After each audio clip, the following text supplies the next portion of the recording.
A sniper's secrets inside the bloodiest month in Iraq. Justin Charpentier served in the United States Army Infantry. Just days after 9/11, he was assigned to police major airports and bridges in New York, like LaGuardia, JFK, and the Brooklyn Bridge. Justin was transitioning out of the military when he got the call that would change his life forever. You have 2 weeks. Pack your bags. You're going to Iraq.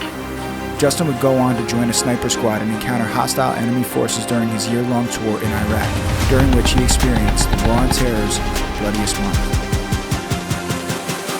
Justin, thank you for your service, for your friendship, and for sharing your story. Only on Secrets. Justin Sharp, thank you so much for coming on to Secrets. I'm excited to be able to help you share your story because not only are you someone that I call a friend and an associate in business in our partnership here with related to content creation and marketing and advertising, but you're someone that I call a friend and you've taught me a lot through a lot of workshops that we've done and a mentor in a sense. And I'm excited to be able to share. And a lot of people probably don't know that you got into business with a background in the military, and you were a sniper in Iraq during Iraq's bloodiest month, if you will. So when was the first time that you kind of familiarized yourself with the Army or the military, or even, considered joining? Yeah. So, I grew up in the 80s, right? G.I. Joe was the thing, man. That was it. I was hooked. Cartoons. I had G.I. Joes too.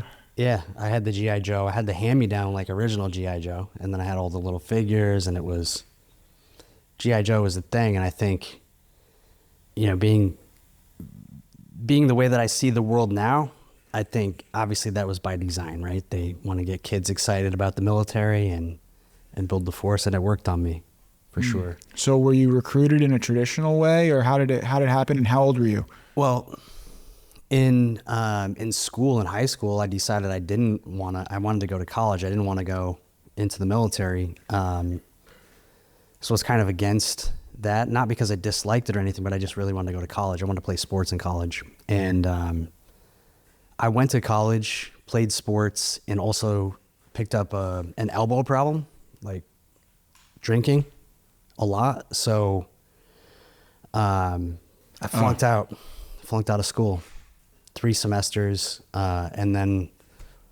I got like 3 jobs right away. I worked loading lifts at a ski resort, which was really cool. And then at nights I stocked shelves in a grocery store. But that wasn't really getting me where I wanted to go. I don't know. I felt like I needed discipline. So I just kind of went back to the military. There was no wake up call of any kind. Like, you just personally felt like you needed discipline, so then you just joined the military. Yeah, there was no wake up call. There was no close calls or anything. I mean, the wake up call was I just wasted at the time probably like 20 grand, 30 grand on school, and had nothing to show for it. I got an education. It just wasn't the kind that you put on a diploma, the kind that you get on a transcript. Mm-hmm. So, yeah, man, I called the recruiter and asked if I could sign up. I had to take the test, ASVAB, right, where they want to see if you're a dummy. They want to see what jobs you qualify for, and I scored really well. But I wanted to be G.I. Joe, so I chose infantry, which you need 2 more IQ points than a dog to be in the infantry. So I chose the easiest one to get into, and and the rest is kind of history there. I went to training. I did a delayed enlistment, so I signed up, enlisted on December 31st, 1997, and then I went to basic training I don't know the date exactly, late March of 98. Delayed enlistment. Yep. And then you go to basic training to be in the infantry of the United States military, the Army, right? Yeah. What is the basic training like? I mean, I saw pictures of you from back then. You're a stud. Yeah, I mean, I wrestled in school. I played sports in school. So I had a pretty good, physical discipline was not the issue. It was more the mind and staying focused and not procrastinating and getting shit done. So the military was like perfect for me. So basic training was, when you roll in, you kind of get processed. So you're in this unit where you're like, you don't know where you're going to go, and everything is like a big mystery, and everybody's nervous because you heard all the horror stories, and it's going to be tough and everything. But I got to basic, and it was, I don't know, it was just good. It was kind of, I wouldn't say it was easy, but it wasn't that much of a challenge. It's not like what we see with like this Navy SEAL training. I mean, it's not Navy SEAL training. It's infantry basic training. Got it. It's basic training. What type of stuff are they putting you through? So the first 3 weeks is like learning the rules, learning how to address people, learning the proper military discipline, positions that you stand in, like attention and, parade rest and these things. And a lot of PT, a lot of like push-ups, sit-ups, all that stuff. They say total control. I think total control is maybe 6 weeks or something like that. They basically tell you when to shower, when to go to the bathroom, push-ups, sit-ups, your regular PT. And then when you make a mistake or when somebody makes a mistake, you're kind of like punishment, physical training, PT, and marksmanship. Is that the first time that you had ever picked up a gun? Nah, I grew up in a family of hunters. I never had an assault rifle or anything like that, which we used the M16 back then. But it's a pretty simple weapon system to learn. So it was the first time that you picked up an M16. Yeah.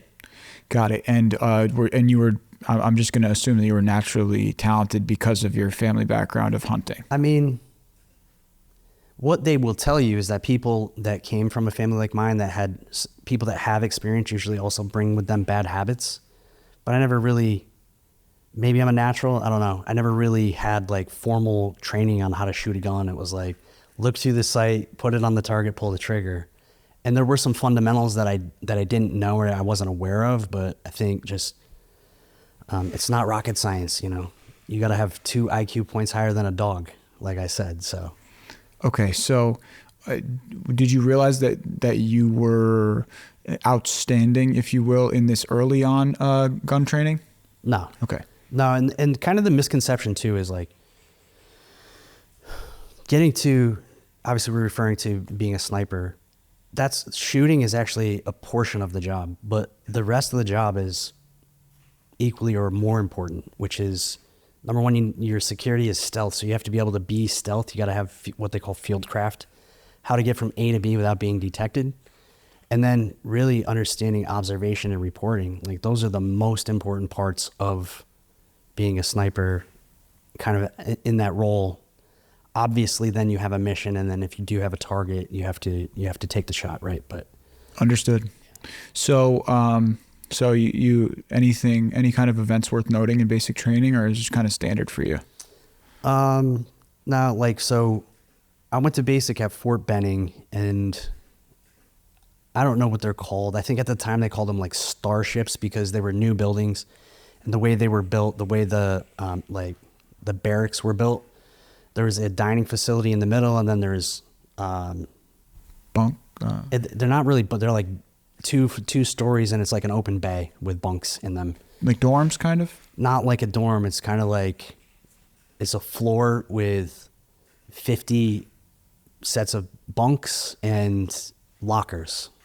And it's just like, you're 4 feet from the dude next to you on either side.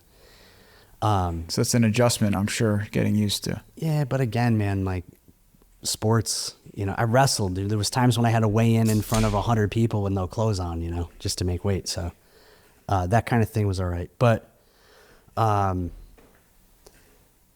didn't eat enough because you only ate when they told you to eat, right? And I was 19. I think I was still growing probably, and doing all the PT, I was getting bigger. I just felt like I never ate enough, and I was always hungry. So we devised, a couple of guys that I became friends with, we devised a way to, so you get assigned KP, which is like kitchen patrol or kitchen police or something like that. You have to go do your duty for the day. You have to work in the kitchen and help out. So we would find somebody who was on KP duty, and we would just hook them up. So we were like smuggling the most boring shit ever out of there, but like raisin bread was a treat then, you know? So we would smuggle loaves of raisin bread and then we would divvy it up and. That's cool. Yeah. I mean. I love it. Yeah. I mean, cause the time spent outside of the training elements and the teaching elements is probably just like, you know, a fraternity style or boredom, right? In a sense, you're bored. Yeah. Like I was going to say the smart guys, but we're talking about infantry. The guys that were like focused, they didn't participate in that kind of like social hour stuff. I had just come from college where it was one of the biggest party schools in the country at the time. It was like number 2 on the list, right? And I was a very social person, so there was a lot of that. Got it. A lot of hanging out. So what happens next? So you complete this basic training, and now you're an infantryman, right? Yeah. So, you know, then you go to your unit and it's just a lot of training. Where was that, your unit? Most of my time was at Fort Drum. Where is that? Fort Drum is here in New York. Okay. Yeah. So are you immediately transferred from Fort Benning to Fort Drum? I did what's called hometown recruiting. So I got to go home for a few weeks and do some recruiting. And was there any kind of like, was there any international conflict going on in the world at that time? Nah, it was 98. There were some things going on. To be perfectly honest with you, like 3 months in basic training wasn't enough to take the party out of me. So as soon as I could again, and yes, I was underage. I did a lot of underage drinking. It was the same in the Army. So I didn't pay attention to much of that. It was more like a lot of partying and a lot of training. And I was not a very good garrison soldier, where a garrison soldier would be like boots polished, uniforms pressed, always, you know, saying the right thing, doing the right thing. I was not that guy at all. I was good enough to not be discharged. Right. Like I didn't always have the spotlight on me, but sometimes I did. Sometimes I did some stupid shit. And you know, it is what it is. But in the field, I always took it super serious. So in the field, like field training exercises or out doing our training, I would put myself in my mind, I was in combat and I was training that way to be in case. So you took the training serious. Yeah. So what's happening at Fort Drum, right? And when do you kind of like take the next step forward in your military career? Yeah, so it's pretty boring until September 11th, basically. And at that time, I was actually in a National Guard unit. So National Guard is state-owned military, militia, whatever you want to say. And then September 11th happened. Where were you? I was at a camp on Lake George, and I woke up to that. It was crazy. I thought it was like fake. I don't know. I was like hungover, you know. It's really weird. And then instantly I called the unit because when everything kind of sank in, the first plane hit and it was like, what the hell happened? Nobody knew, right? And then watching the news, the second plane hit. It was like, oh, we're under attack. So then things got very real. And so we got mobilized and I had to report to it was an armory. So I reported to the armory, and then we kind of, I don't remember exactly. It was a few days that we were kind of on standby, and then they determined a way to deploy us. So that was probably a few weeks before I got deployed, but I think end of September, beginning of October, I was sent to the city. City of New York? Yep. So then our mission was really to be present. So we were in full uniform, carrying M16s, and we were at airports. We were posted around the city, mostly in the airports, and I don't know, that was really cool. So we were part of this anti-terrorism task force, and there were multiple components of that mission. Like there were multiple units that came together, and that was kind of the point in my life where I still partied. I'm not going to say I didn't still party, and I did a lot of partying, but I kind of looked at where the future could take me in terms of being in the military, you know? So there was a pride. There was this true sense of pride there. Yeah, man. I wanted to be, like, I always saw myself as being fulfilling an important role, right? In that capacity. So patriotism and yeah. I mean, yeah. Understood.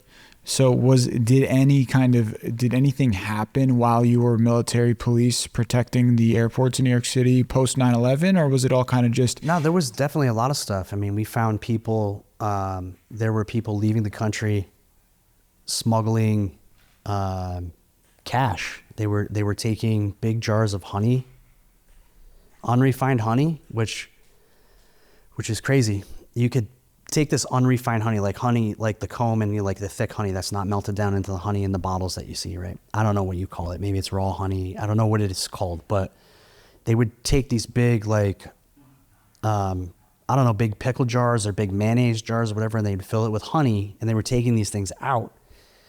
And when it goes through the x-ray machine, because, when you go to the airport, your bags go through the x-ray, you couldn't really see inside of it. So not me, somebody in my unit said that they wanted to see inside of it, and they found like stacks of cash that was getting smuggled out of the country. Don't know where that was headed. Why? Was it anything related to terrorism? Well, yeah, they think it was. And I don't have the clearance. I didn't have the clearance at the time, or I wasn't a part of that conversation, but it was like tied to terrorism. They were people smuggling cash out of the country that were funding certain things. Interesting. Okay. So, and at that point is when you just said that you saw what the potential future of your career in the military might be. So what was the next thing? At that time, were there troops being deployed to Iraq and Afghanistan, or how did that work? What was the current climate?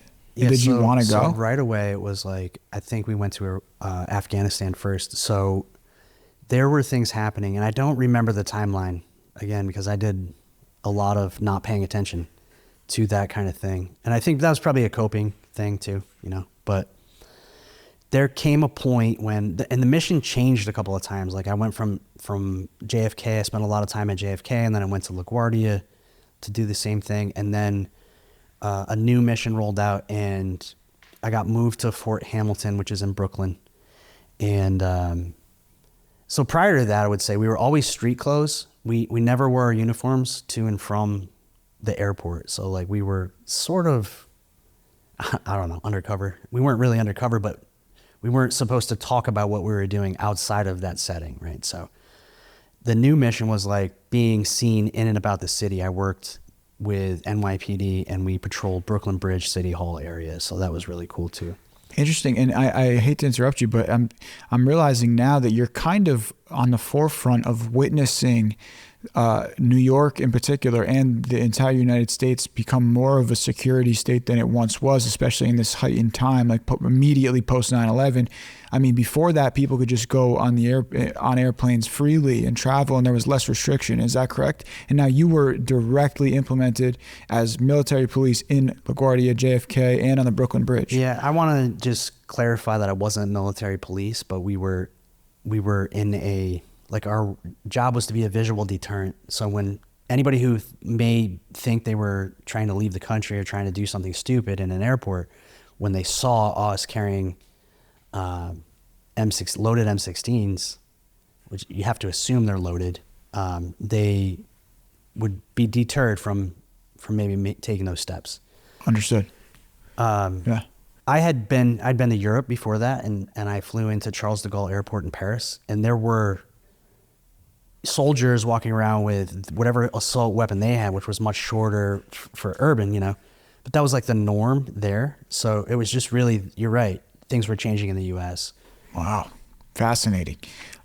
So what happens next? You said that you were then at a new base in Brooklyn, and then you were you were a military presence in the city, correct? Yeah. So we were all over the place, and when I say we, I was like all the people that were a part of this task force, which came from various units across the state. We were we were partnered up with people and put into squads, and then we had different areas of responsibility, right? So my area of responsibility with my squad was Brooklyn Bridge, City Hall, on the Brooklyn side and on the New York side, on the Manhattan side. So that was cool. But they were in the train stations. They were at other bridges. I can't remember every place that we were, but we had a pretty big presence in the boroughs, and it was cool. Any investigating going on, or not really? Like, we were with NYPD, so we were kind of exposed to the things that were going on. One thing that was crazy to me was like sitting with NYPD officers or walking, across the bridge or hanging out at City Hall or whatever. The radio is always on. And there's a lot of robberies. There was a lot of bank robberies at that time. Really? That would come across the radio, maybe a couple a week, maybe more than that. It seemed like an abnormally large amount of attempted bank robberies or whatever. And, did you end up responding with the police, to the NYPD, to any of these robberies? No. Our literal job was the bridge in City Hall. So there were some things like Brooklyn Bridge is for cars only. So like trucks or big trucks, we would stop, we would search. I've actually been under the Brooklyn Bridge and kind of scoped out. There's like a little catwalk under there and stuff. It's really cool. Probably not a lot of people, a city of millions of people, probably not a lot of people have been under the Brooklyn Bridge. So that was kind of cool. Yeah. Yeah, I can see it. It's kind of fascinating. So what happens next, like in your military career? Yeah, so I was coming to the end of my time in I was in my last year, and I decided that I wanted to leave the task force, kind of go back to this National Guard unit and just do my kind of weekends and then get out. And at the same time, my best friend from childhood was working in the city with his mom. They had a business and they were doing some business consulting, some tax consulting, and I started kind of moonlighting with them on my way out. And then I decided, like, let me burn up some leave time and go back to the unit. And really I was just going to go and work and get into business. And so that's what I did. I left, I gave somebody else, because it was a coveted spot to be on that task force, right? So I opened up that spot. I left. I started working with my friend and his mom. We did some really cool stuff. We had some great clients. I learned a lot about business.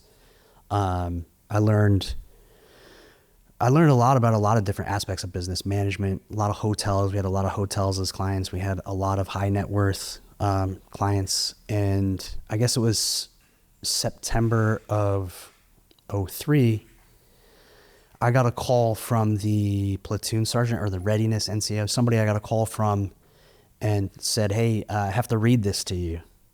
And so, like, read me this formal thing that said, basically, you cannot transfer units, you cannot get out, your time is up in 3 months, but you're going to be extended involuntarily, and we're going to go to Iraq. So that was in, I think it was August or September of 2023, or 2003. So what did you feel in that moment? I mean, you were on the outside, if you will, and then you just got this mandate that you were going to be deployed, and you had never been deployed before to Iraq. Yeah, going to combat. I was excited. I was excited. All the other emotions too. Like, I mean, I just basically at that time felt invincible. I just felt invincible, like you feel when you're in your early 20s, like, all right, let's go. This is what I signed up for. Let's do it. And all this stuff had happened. So there was a huge sense of pride, not just with me, but with everybody at that time, especially in New York.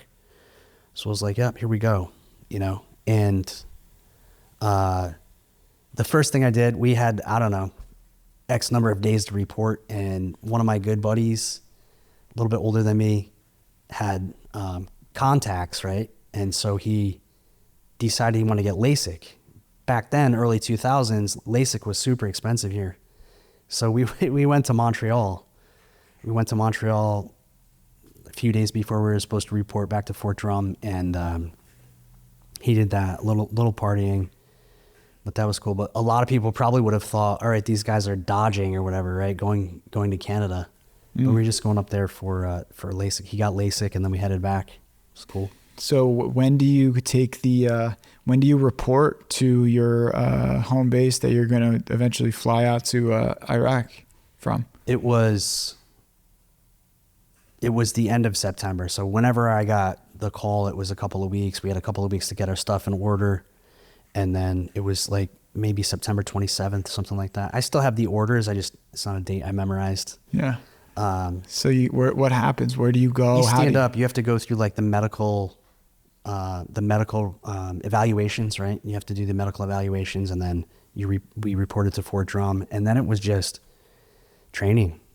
I mean, and you hadn't, and at this point you were not a sniper yet. Correct. Okay, so you're training, and what is your position called? Is it just infantryman? Like, educate me quickly on the ranks. So in an infantry platoon, right? Your platoon is like your lowest. Actually, that's not true. Your squad, your team. Okay. A platoon is made up of squads and teams. Team is like 4 men. 2 teams make up a squad, so you're like 8 men and a leader and a squad leader.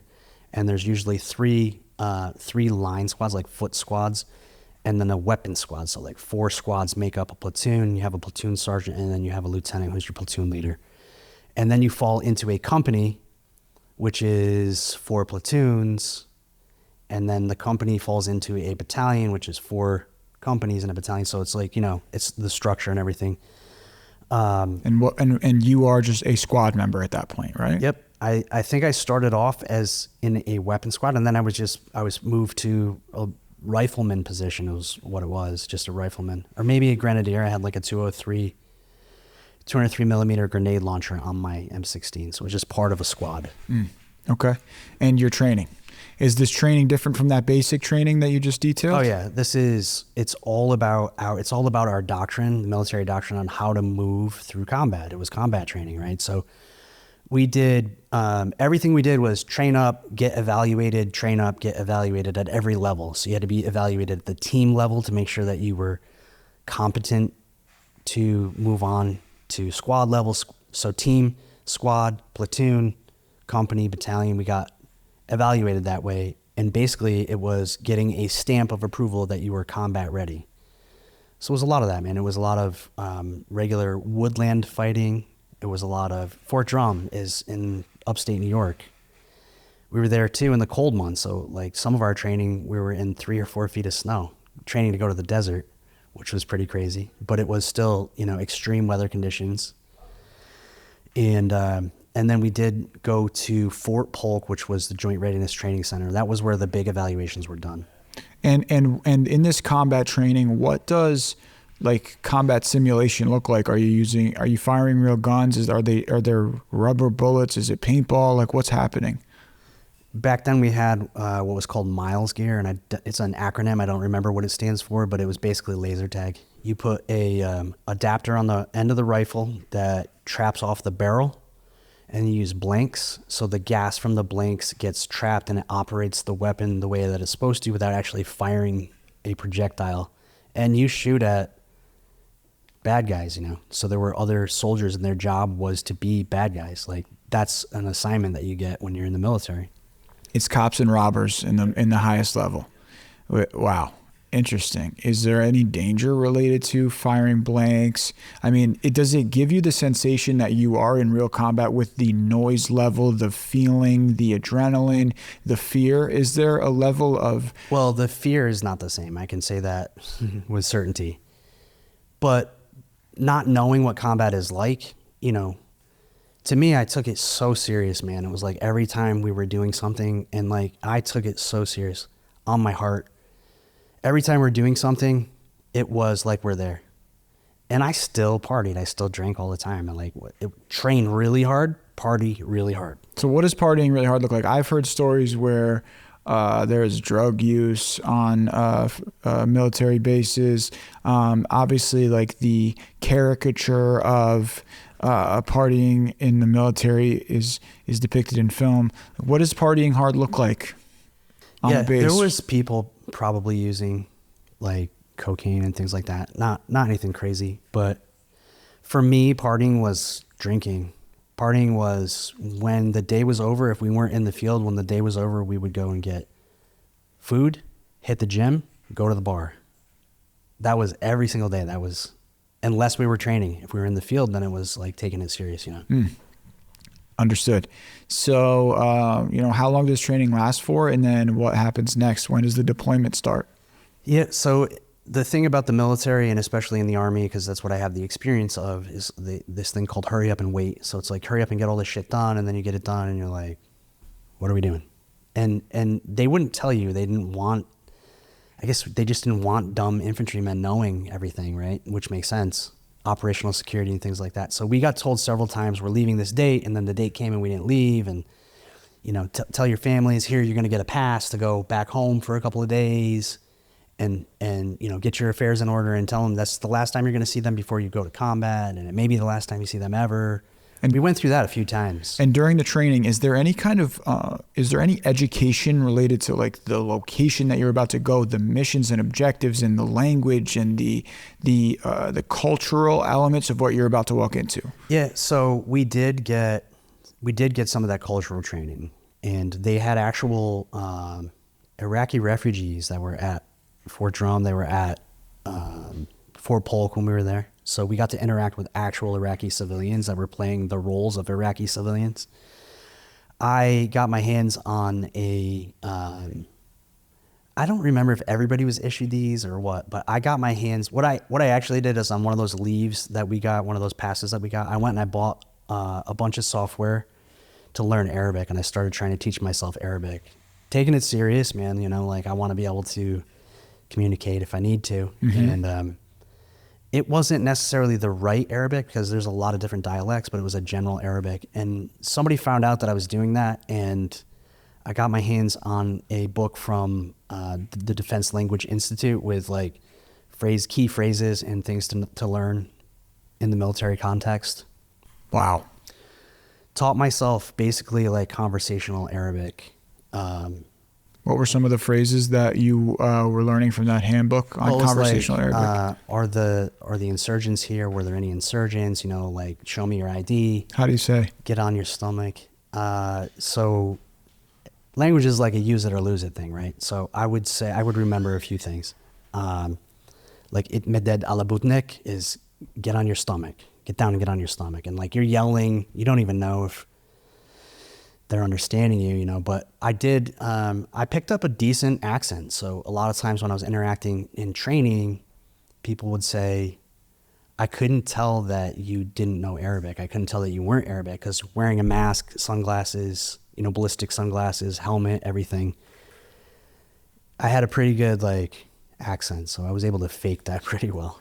Okay. You just made me picture your fit. So have some water, and then I would love to have the kind of like Spark Notes version breakdown of the 2003 combat training military members fit. Like, what are you wearing from head to toe? What are you armed with gear wise? Tell me like what the outfitting is of a. So you have a Kevlar helmet, and we were in the transition phase. So like at the time we were like new Army. So there was like post-Vietnam era Army, and then things started changing, and we got into the like new Army stuff. So not OD green, like not G.I. Joe stuff, new kind of stuff, not like Gulf War I stuff. Okay. So we had just regular woodland camo up until a point where we got issued the stuff that we were going to Iraq with, and that was desert camo uniforms, DCUs they call them. They have, I don't know, hundreds of different uniforms now. I have no idea what they have now. But it was button up, cargo pants, heavy button up top blouse, or a t-shirt under that. And I guess we had like a utility belt at the time, but then we got the utility belt got taken, and we got armor. Okay, so what kind of like armor? Kevlar vest with a Kevlar, another Kevlar plate, so a plate in the front and the back.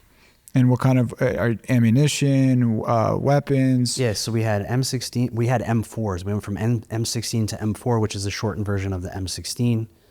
And yours had a grenade launcher on the end? Grenade launcher, yep. And then we had squad automatic weapons, it's a automatic version, shoots the same round, which is a 5.56. It's a NATO round. It's like 223 roughly.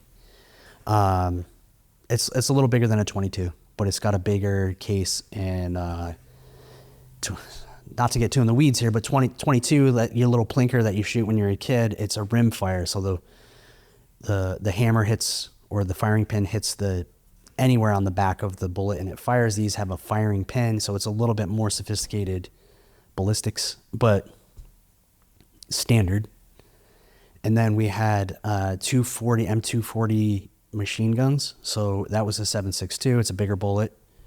It's like a 308 round that's fully automatic. And then a lot of these were turret mounted on top of the Humvees. We also had some heavy weapons. The Dragon, which is like a laser guided missile. We had some AT-4s, which are like rocket launchers. We had some of those things, but what I had was the 203, was the grenade launcher and the M4. What happens next?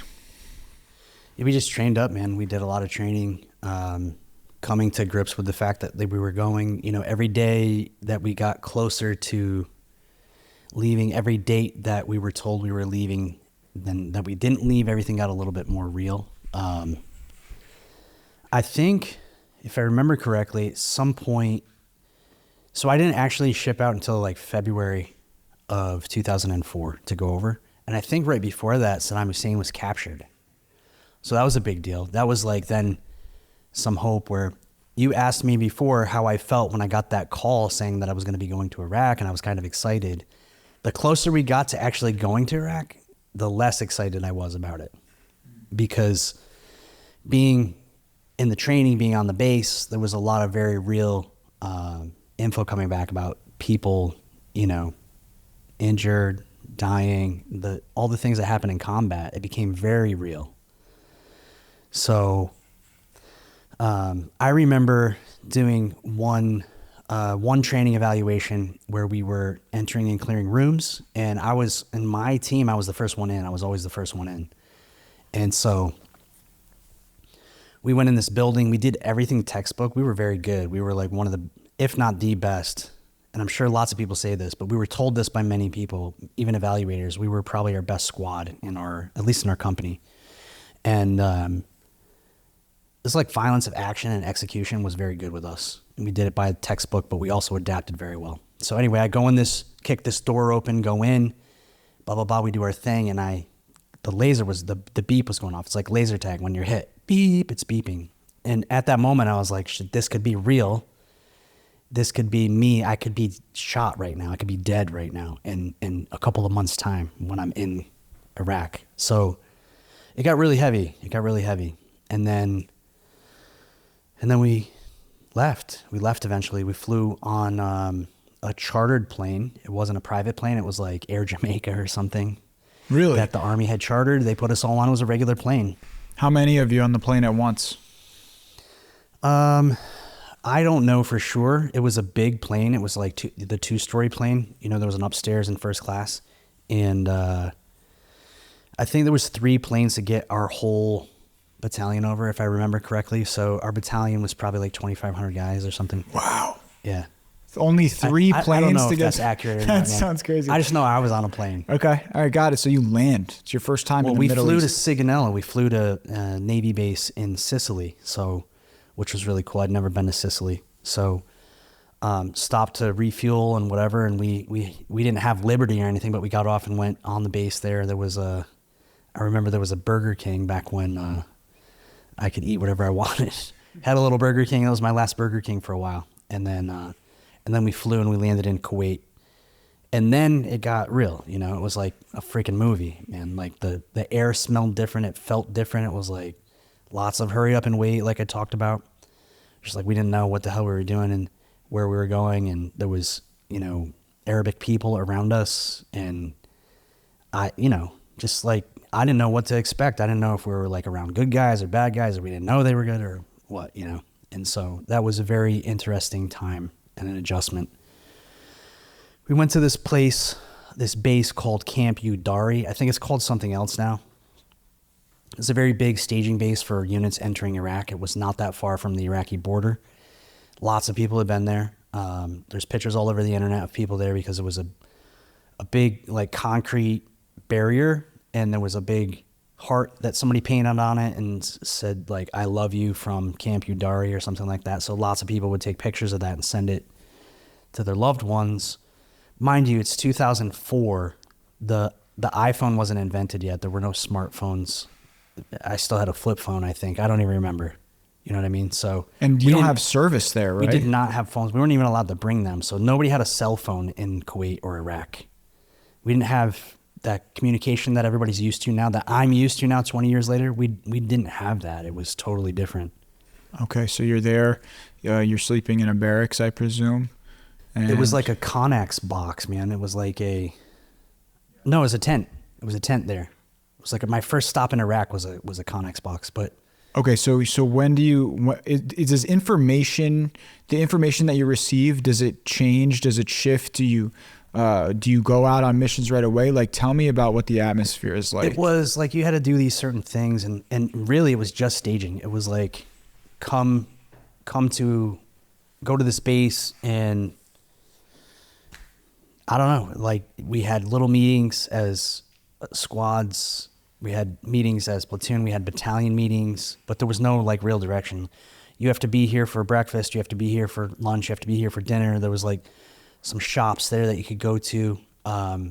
It wasn't like a really special place, man. It was really cold. In fact, when I was there, this is a real story, man. When I was there was a Marine Corps soldier who shot himself in one of the fucking outhouses because of the stress of going into Iraq and going to combat and not knowing. He just killed himself, and he was not the first one to do that at that place. It was really fucking weird. So it was a lot of people coming to grips with the fact that they may be marching to their death, me included.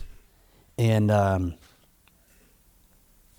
what does it feel like when you were going out to march to your potential death for the first time in Iraq? I handled that shit really well, man. And I don't know if it's because, like, going even further, right? My parents split up when I was 2 or 3, and I went through a lot of change in my life, and we moved 7 or 8 times between the time I was born until I was 8 years old. We moved like 7 or 8 times, maybe even more than that.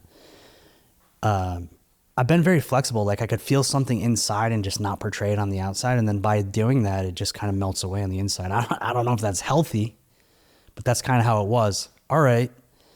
Well, I also knew this much about the Army. They say we're leaving tomorrow, but we might not be leaving tomorrow. So I'm going to worry about that when we leave. Right now, I'm going to enjoy this moment, wherever I'm going to go take a picture. I'm going to try to sneak to the internet cafe where I can do a Skype call with my girlfriend, or my mom or whatever. Yeah. And there were shops there, like I said, so they would sell. There was a Harley Davidson shop at this base, man, because you're in combat. You're getting the hazardous duty pay, the imminent danger pay. You're not spending any money. It's just going into the bank account. What are you doing? You're not going out drinking. So they would hook people up with a deal on a Harley Davidson, and you just get on payments while you're in combat. So when you go home, you have a sweet new Harley. Wow. Yeah. Wow. Did you get one? No. Okay. So are you periodically driving from Kuwait to Iraq? No, we're just staging. Okay. So I don't remember how many days we were there. Okay. 4 days, 5 days. Okay. So take me to the first time that you end up traveling into Iraq. There was one mission, right? There was one mission where we had to go pull guard at this intersection. That was our first mission overseas. We just went and pulled security as a platoon, or maybe it was a couple of squads. We went, and there was heavy equipment, and we were maybe 10 miles from the border. And so there were friendly forces coming across the border, coming in, and we were just at this checkpoint. And that was like our first mission. So that kind of put us in the frame of mind of, okay, now it's time to get to work. And then it was a day or two later, we found out that part of our unit was going to be flying in a C-130 up to basically the area where we were going to be operating, and the rest of the unit had to drive from Kuwait all the way up to where we were going to be. We were north of Baghdad, so I forget what they call it, the Gauntlet, IED Alley or whatever. There was like a very deadly section of travel to get from Kuwait to drive all the way up. I was selected because of our squad being the way we were selected, our whole squad was selected to go and to fly. So I didn't have to make that trek. one of my very close friends, outside of the military too, one of my very close friends was not on that trip.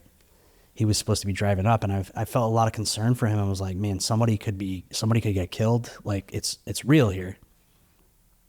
So my advice to him was like, dude, you should find a way to get injured so that you don't have to drive up, because he was going to be driving a Humvee. And I don't know what happened, but he found a way to get injured, and he made the flight with us.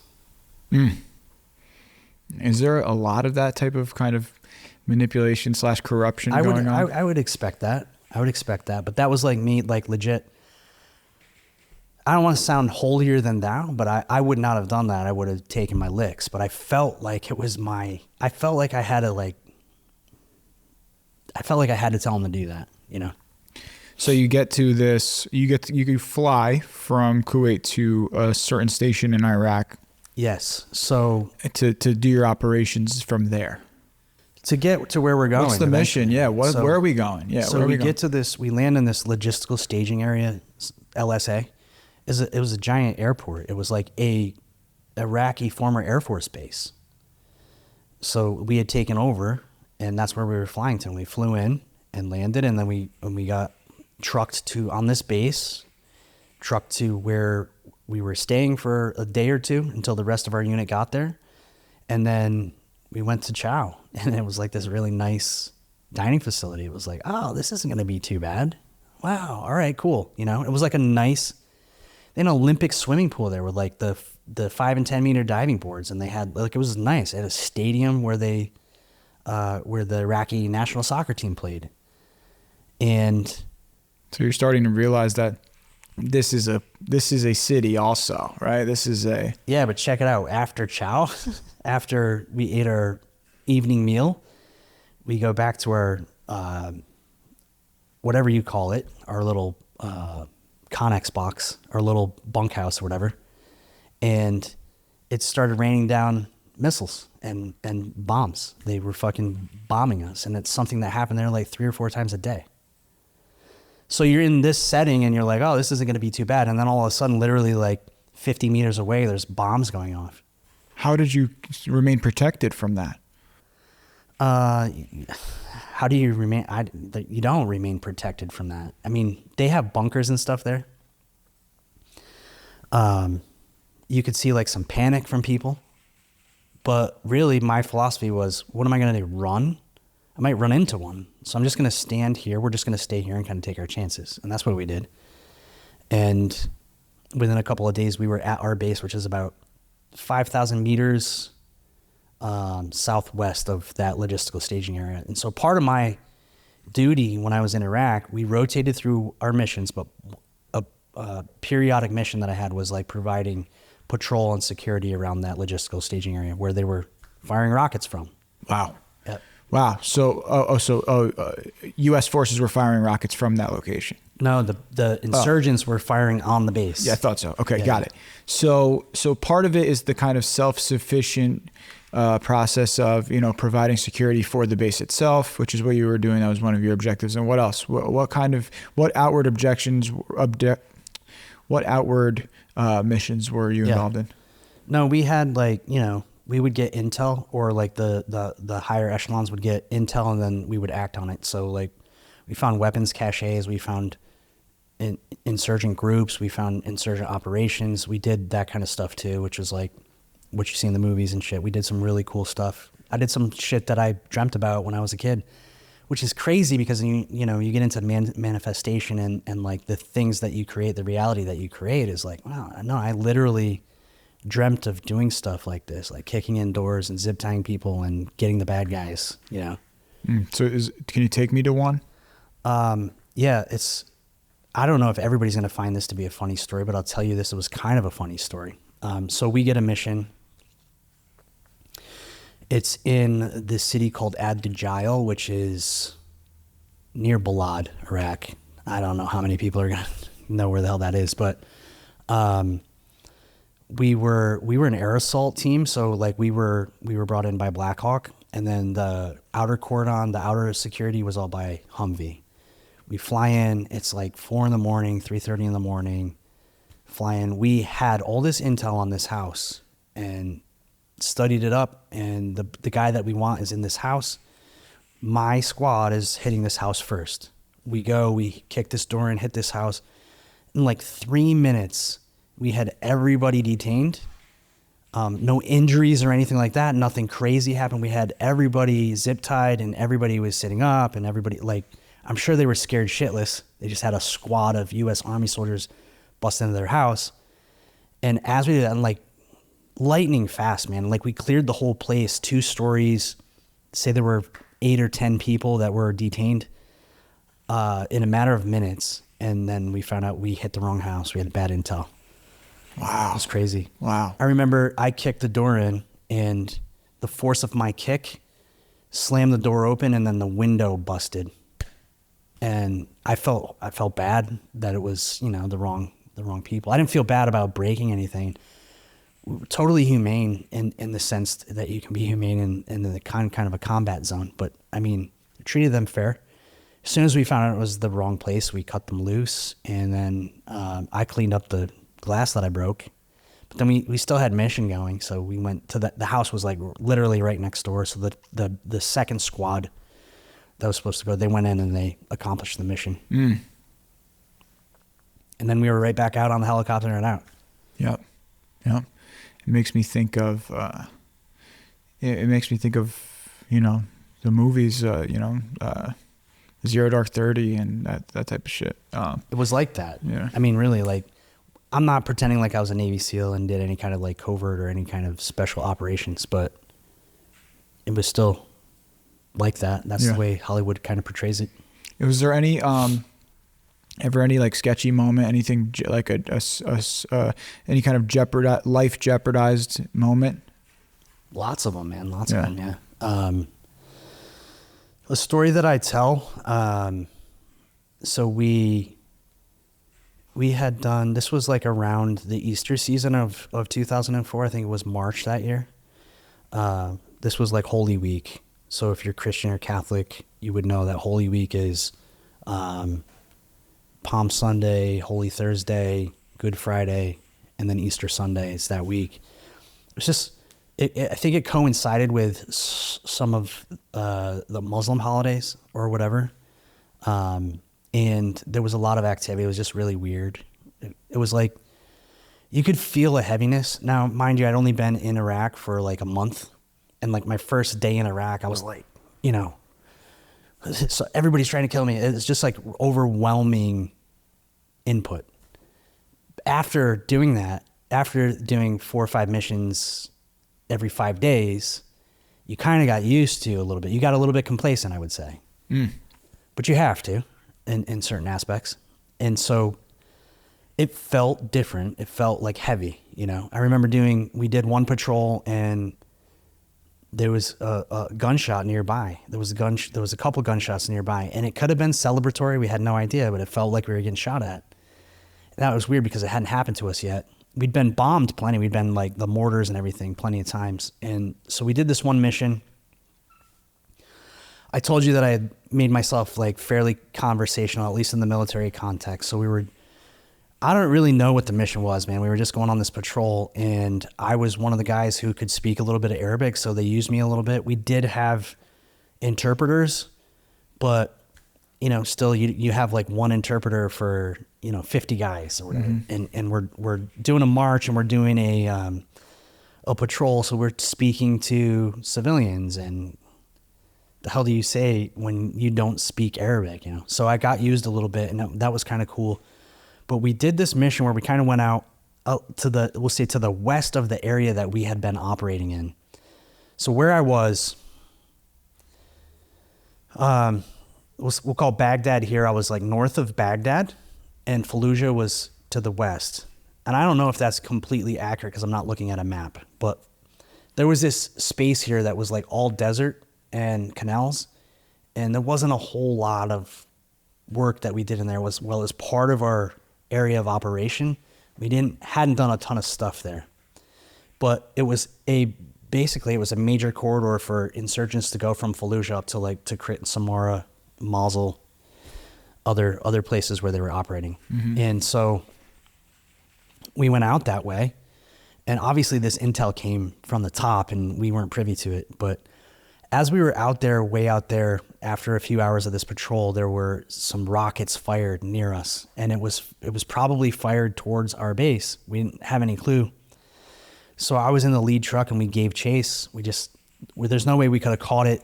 It was too far away. The roads are tough. It's desert, but it's like sandy dirt roads everywhere. It'd be like trying to go 90 miles an hour on a one-lane dirt road around here, you know? So gave chase. What does that mean? You're trying to track the location of the missile? Pursue them. We were trying to get, because we saw where the missiles were launched from, and there was a vehicle with people in it. But it was probably, like, you can see a long distance, so that was probably 1,000 meters away, which is it's like 3/4 of a mile, a little less than that away. And so get in the vehicle, get started and go and catch them, but they were gone. So we never caught them, but that puts everybody really on edge. Like, and there's more that happened the day before. We got mortared at another base, and like the activity had picked up significantly. Is a lot of the combat kind of remote violence in the sense of like bombing and IEDs as opposed to like contact? Well, up to that point in my time in Iraq, that's exclusively what it was. IEDs and mortars and things like that. I never met anybody or never saw anybody that was actually trying to kill me. But the psychology behind that is, well, you don't know who the enemy is. Because like the same people that are doing these things, laying the IEDs at night and trying to blow up convoys and shit, they're the ones showing up at the front gate of the base in the morning for a handout or looking for work or whatever it is. You know what I mean? And do you think that it's probably easier to hate an invisible enemy than it is to hate a human standing on the other side of your rifle? You know, man, I don't really have that perspective because I didn't hate anyone. I'm just there to do a job. And so every single day before every single mission, that's the strength that I ask for, is to do the mission and to not make it personal and to not do anything stupid, you know, like, you know, God, please help me discern between someone who's trying to kill me and someone who's scared. But if someone is trying to kill me, please let me kill them first, or please let me disarm them or whatever. You know, disable them before they can actually succeed in killing me, right? Those are the kinds of things that were going through my mind. I wasn't hating anyone. So when did you begin training in sniper school, or when did you first have enemy contact? Did you have any enemy contact before you left? Before I left. I don't know. Did you do one tour?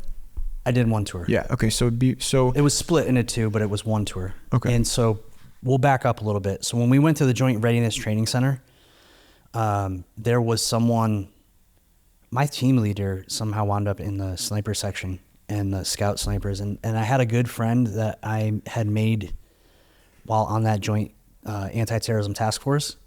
And he was school-trained sniper and had done a couple missions.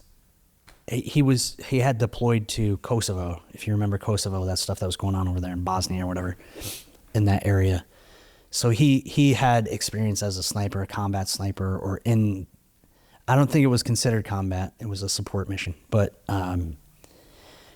anyway, somebody brought my name up in the sniper section, and my friend Ray was like, oh yeah, he's a smart guy.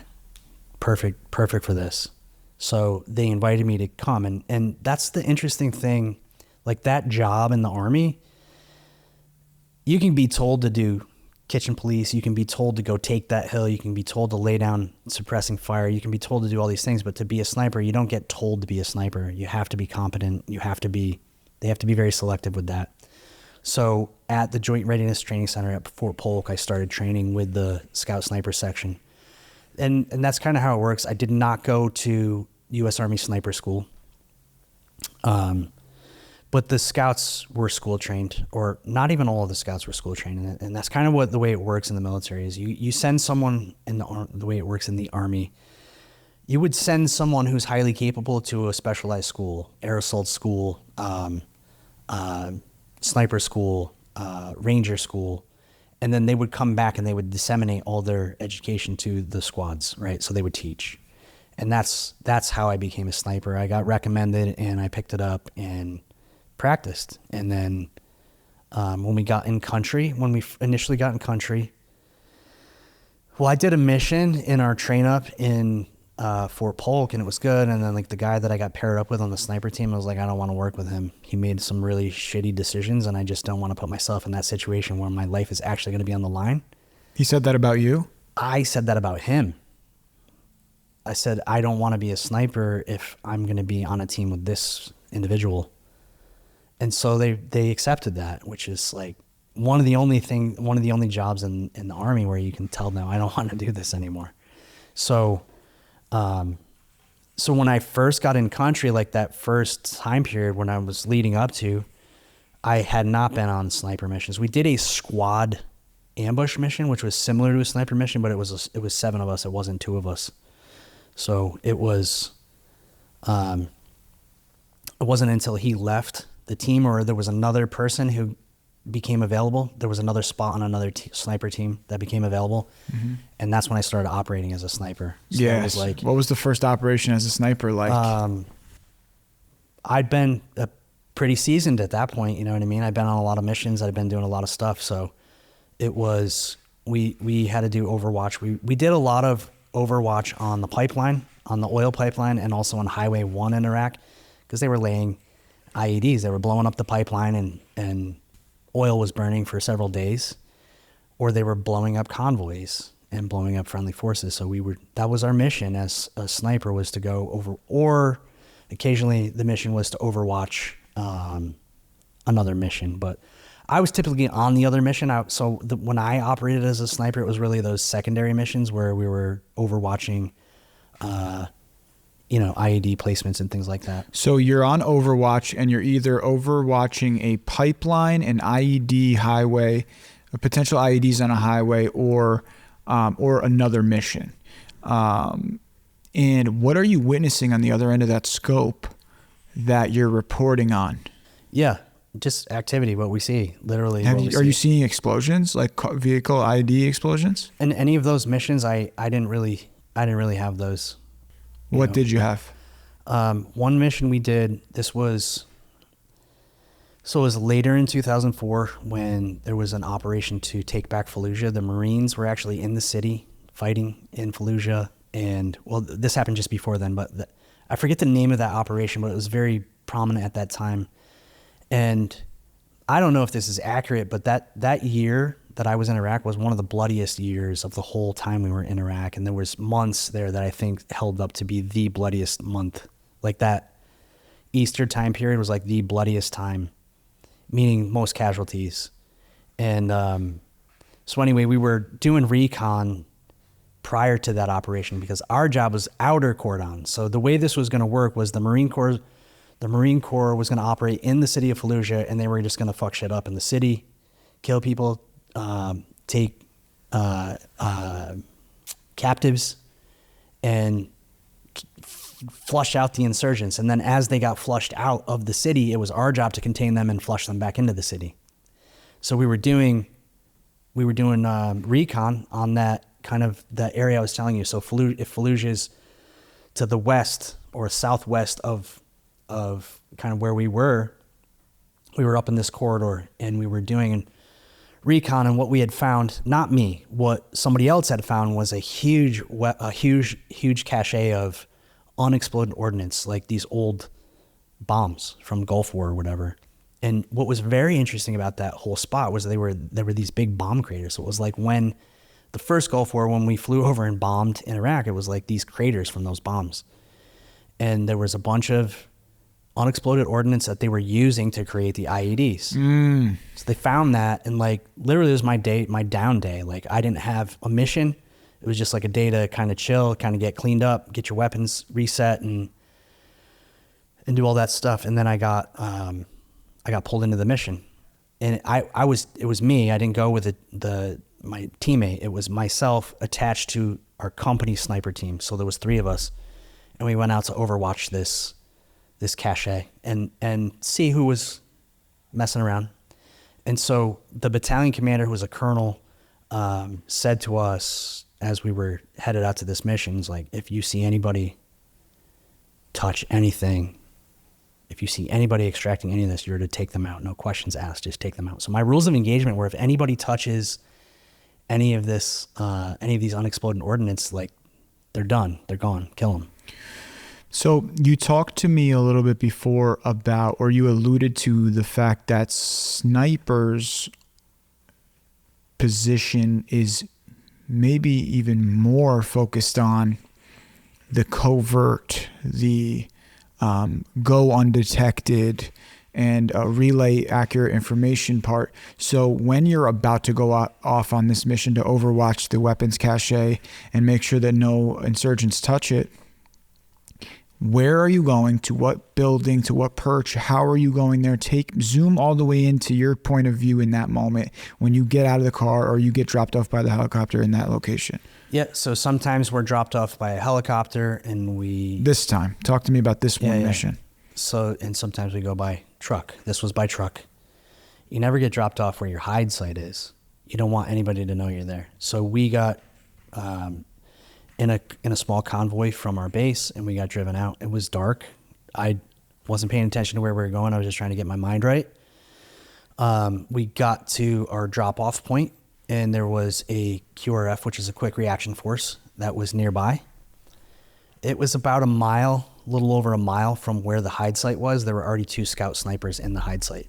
So the 3 of us made our way from where we got dropped off through heavy vegetation and cover to this hide site, which was one of these old bomb craters. It was literally a crater that was made by a bomb, like you would think a crater looks. And we were in that crater. That was our hide site. We did it late at night, so there was not a lot of activity. I would like to think that we were undetected. And we sat there all night, and 5 guys, 2 sniper rifles and a machine gun. And then the other weapons that you have, your M16, your M4s. So all night we took turns, right? 2 guys would be down, 3 guys would be up, or 3 guys would be down, 2 guys would be up, so you can get a little bit of rest. But how much rest do you actually get, So like 5 o'clock-ish, 4:30, 5 o'clock-ish, the sun is not up, but it's the horizon is starting to get bright, Sure enough, we get some activity. This truck rolls up, and we have to see what they're doing. We don't know what they're doing, but this truck rolls up, and out of this truck comes 2, we'll say military-aged men, 30s, and then a kid. I would put him at like 15 years old, 14, 15 years old. How far away are they from you? About a half a mile. So there was one of the scout snipers, one of the members of the scout sniper team. He was a sergeant. He was like the ranking soldier out there. And he was like, we're not gonna shoot a kid. Like, nobody had a problem with that. Nobody wanted to shoot a kid. So we call it in, and they're like, observe and see what happens. And they send the kid to the back of the truck, and the 2 old guys are standing at the front of the truck, and this kid's in a ditch taking bombs out and putting it in the back of the truck, loading this truck up because these bombs are going to be used against us. We report that, and they're like, take action, but we're not going to shoot a kid. So negative, we cannot take action. What is your next advice? And so it's disable the vehicle. So I believe it was one of our company snipers, one of the guys that I was there with, not the scouts, took a shot and put 1 single round in the grill. It's like an old Toyota truck. I mean, they just don't really have those kinds of vehicles here, but I remember them in like maybe the late 70s, early 80s. He hits the grill. Like, I'm looking through binoculars. I can see a piece of the grill fly off. I know he made contact, like through the radiator, what we would think would be into the engine block. But because of the distance, the round would hit, they'd hear a tink, and then a couple seconds later, you'd hear like a faint, like a shot. And it wasn't crazy to hear a shot in the middle of nowhere in Iraq. Like, you could just hear gunshots randomly. So they actually didn't think anything of it. So they popped their head up. Like, at that point, they were all at the back of the vehicle. The targets didn't know that their vehicle just got shot? Nope, had no idea. So they came up to the front, and they're kind of looking around, and like They look at the grill and they pick the piece of the grill that had been shot. They picked it up off the ground. I'm looking through the binoculars and I can see them looking at it and they're like, huh. I could just imagine them saying like, what the fuck happened to my truck? It must be so hot out here. Like, what the hell happened? This thing just busted. It's a piece of shit. And they go back to the back of the truck. To collect more bombs. To put more bombs in the back of the truck. So one more shot. And it's the same exact thing. They come up and they're like, what is going on here? And as they're kind of in between, right? So say one is at the driver's side tire and the other one is at the front of the truck. There's space in between them. I take the machine gun and I deliver 6 rounds right to the hood. At that point, they realize, oh fuck, we're getting shot at. It was like funny to see. So they like run into each other because they panic. They like run into each other and then they start taking off this way. And then the kid comes running, right? So they're all running this way. So I shoot in front of them, like 6 rounds in front of them. And then they run this way. And so I shoot over here. So I'm shooting. I don't know how many times I pulled the trigger, maybe 5 or 6 times. And they're kind of funneling away. And each of the sniper rifles too, same thing. We're like guiding them. And all of a sudden they go down into this ditch. I didn't fire any more shots. Nobody fired any more shots. But so they're probably 1,200, maybe 1,000 meters away. Maybe they're not quite 3/4 of a mile away. This stick comes up out of the ditch with the guy's underwear on it, like his white boxer shorts, and they just start waving. So we had 3 people surrender to us from over half a mile away. Wow. Crazy. So they surrendered, and then what? How do you arrest them? The QRF came in, apprehended them. And typically, when you fire from a hide site, you've compromised your position, and that's it. You leave. But because we were so successful with that mission, our battalion commander was like, no, just stay out there. And then they actually convoyed out to see us, which was really strange as well. He convoyed out to our hide site, like within 100 meters of where we were hiding. They drove out, and on the way back, they got ambushed, and we lost a soldier on the way back, which is bad doctrine, man. You never exfil the way you infill. You don't go out the way you came. You go a different way. Were you present at the time of the? No, I was still in the hide site. He had us. So you had a celebratory party come visit your hide site, and then upon their return back to the base, they were attacked, and one of the members died. Correct. I don't understand. I don't either. But I didn't even know it because I was in the hide site. I didn't even know it. But then my platoon and my squad, they heard. First of all, they heard kind of through the radio the events that had transpired, right? So, okay, like they called me Sharpie. All right, Sharpie's out there, Sharpie. They obviously fired on this and they got some bad guys. That's really cool. So they thought that really the convoy was coming out to pick us up to bring us back to base. That's what my squad had assumed in my platoon. And then they heard on the radio, they heard the traffic as they were getting ambushed. Because you call it in, you know what I mean? Like you're in this firefight, but you're still communicating and letting people know because you have to get your medevac and your backups ready and everything, and any kind of support that you may or may not have. So anybody who's listening to the radio can hear this. And so they didn't know if like I was present in that convoy being exfilled and we got hit and got ambushed. And then they heard that there was a casualty. They heard that there was a death. And so I was out there another 2 days, actually.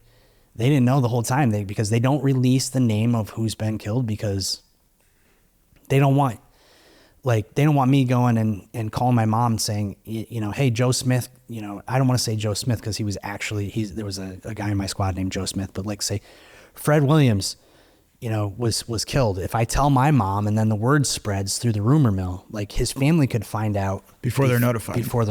So they wouldn't tell us. So when I didn't come back to base, you know, they're like, oh shit. Cause I'm the only guy that left from my platoon, you know, so they don't know. They thought that Sharpie was dead. They're trying to get answers and they can't get answers and nobody's giving them answers. And they know that was a possibility. Was there any other contact for their next 2 days that you spent in the hide site? Same exact thing happened the very next day. Same exact thing. Disabled the vehicle.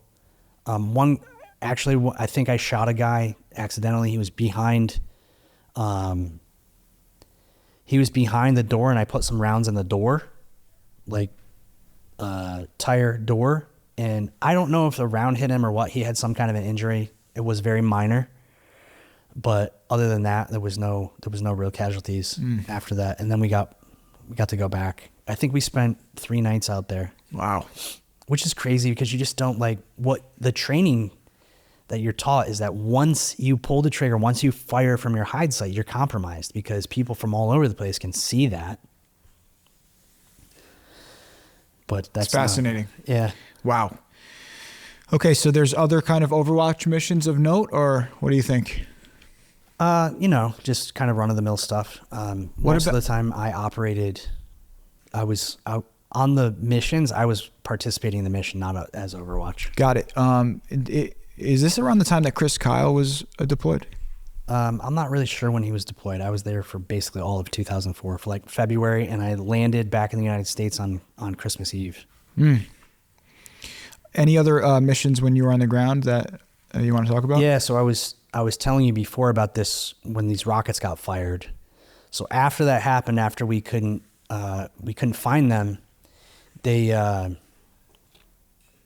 decided to set up a radio retrans site. So it's like a retransmission site. So because we were so remote, they wanted to be able to communicate. So they put up, these antennas, and that's not part of my job. And I don't even understand it. Not that I couldn't, it wasn't part of my job.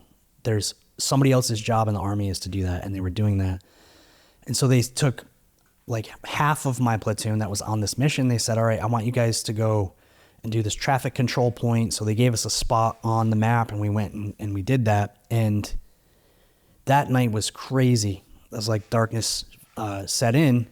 We stopped some people, and then we could see engagements happening everywhere. To this point in my deployment, there'd been no real firefights, no back and forth. And we heard on the radio the other half of our platoon as they were going to another base. They were going to another base that was not actually that far from us. We saw the tracers in the sky. We saw their firefight because it's so flat there. You can just see for a very great distance. And so the other half of your platoon is in a firefight in visual distance from where you are. Yeah. What do you do?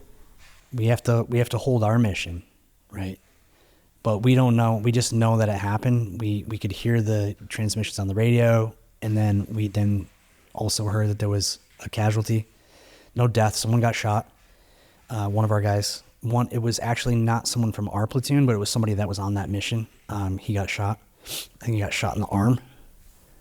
And then shortly after that, every element that was out operating had been ambushed and had been in a firefight or had been in an engagement to that point. So I don't know how many other companies and platoons were out there operating, but we were the only ones. My half of my squad or my platoon were the only ones who had not been in an engagement. So our battalion commander said, all right, I want you to go in this direction for, X distance, and I want to see what you can find and see if you can kick something up. That came over the radio, see if you can kick something up. Find enemy contact? Yeah, which was also not Army doctrine. That's not how you do it. But, whatever, you're in country and you're in combat, things change. So we mounted up. It was really weird. Shortly before that, there was one guy that came through that, we didn't have an interpreter with us. So I was, again, used You were the quasi-interpreter, right? Because you learned some phrases in Arabic? Yeah. And I was trying to ask him where he was coming from and what was going on. And I just got a really, really crazy vibe from him. And the hair on the back of my neck stood up, and I just felt something. And he had all these wires in his car, in his truck. And things were adding up to that this guy was probably bad, but we had no real incriminating evidence or anything. So we let him go, and he drove off, and we got that call, and then, I don't know, 20, 30 minutes later, we went in the same direction that he was headed. And actually what we did is we happened upon the insurgent encampment. So they had a company size element. They had 100 to 120 guys there. And there was 25 of us in 5 trucks. And we rolled through and we got ambushed. It was like a textbook linear ambush. We're driving down this road. They waited until our lead truck had made a left-hand turn and they had blocked off the road so we couldn't go any further. So our whole column of vehicles was stopped in place, basically the lead truck was going to back up and we were going to figure another way. And they just opened fire on us. Somebody popped up. I was in the trail vehicle. So somebody popped up from behind me with a light too. So they were like silhouetting our vehicles so that the guys, they didn't have night vision, but that's how they were going to see us. The guys that were on this berm that were shooting at us, they backlit us so that they could see. So instinctively, right, I turn and I take out the light and there's a tent and I take out the tent and then I return fire over here and I'm like, there's just all this crazy shit going on. It was so crazy. Are you standing outside of the vehicle or are you in the turret? I'm in the turret. So you turned and took out the light, which is an individual who's backlighting the entire caravan in order to provide visibility to the enemies who are firing at the entire trail of cars, right? And then you turned and took out the entire tent. I took the tent down because I don't know if there were people in there or not. So I'm just firing in the tent. I didn't have any other target besides the tent. I took the tent so the tent could come down because now I can see behind the tent and I can see that there's nobody in the tent. And what's happening around you? What's happening around you? Rounds flying everywhere, man. Like just rounds flying everywhere. And our trucks are stopped and we're fighting it toe to toe with these guys. Now, every other unit that had been in an engagement, they got ambushed on the move and they didn't get stopped. So this was literally the first, like, we're going face to face with these guys. And there was no way out. You got to shoot your way out. So this is a really crazy moment. Like, in my head, I had zero thoughts. I don't even know how to explain it. I've never had no thoughts in my head. And I meditate and I try to get to the place where I have no thoughts in my head. It was like empty space in here. And it wasn't out of body, but it was almost like I was just stuck in this empty space in my head. And when I kind of snapped back to, my body was doing everything that it was trained to do. I was already doing all that stuff that I'm telling you. So I felt like the best way to explain that was if I had a nervous breakdown inside of like 30 seconds, like my whole entire nervous system just went boom and reset. And then, like I said, the training, this is why we train. The training had taken over and I was already doing everything that I was supposed to do. Subconsciously, my body was ready to do that. I was very well prepared. But then when things kind of caught up, so behind us even further, right? So I'm pointing behind me, but I was actually orientated. I was sweeping like 270 degrees. Just firing? Not just firing. I was sweeping to see where I was, who I was supposed to be firing at. Most of the fire was coming from my right side, but the left side of the convoy. Got it. And can you tell what they're firing with? What type of, do you know what you're being, can you see your enemy? Not really. You can see like the blast, the muzzle flash, but you know, we had night vision on, but when the muzzle flashes, you get overloaded amount of light and you can't really see. So it was a point where I was going up and down with the night vision. And then all of a sudden I hear this boom. So I was kind of orientated. So if the rear of the truck is here, I was orientated over the driver's side rear corner of the truck, and the turret stuck. The turret got jammed with the links from all the rounds that I had fired, so I couldn't move it. But I hear this, like kind of distant explosion, and I look, and there's an RPG coming right at me. And so I'm like, RPG, and there's so much adrenaline, and I'm just so wound up. My mouth is completely dry. It barely came out. It was like, RPG, and I'm getting a little cough now, just kind of thinking about it. But so I yelled down into the turret so that there's a driver, squad leader, and one squad member in the back. There's 3 other guys in the truck. I want to let them know there's an RPG coming at us, and I don't know if it's going to hit us or not. And in that kind of clarity that I was describing to you, man, I was just like, this thing was coming right at me. Like there's sparks that fall off the back of it as it's traveling through the air. And it was so bright that I couldn't see. I popped the night vision up and I just was like, this thing's going to hit me. And I just kind of leaned into it.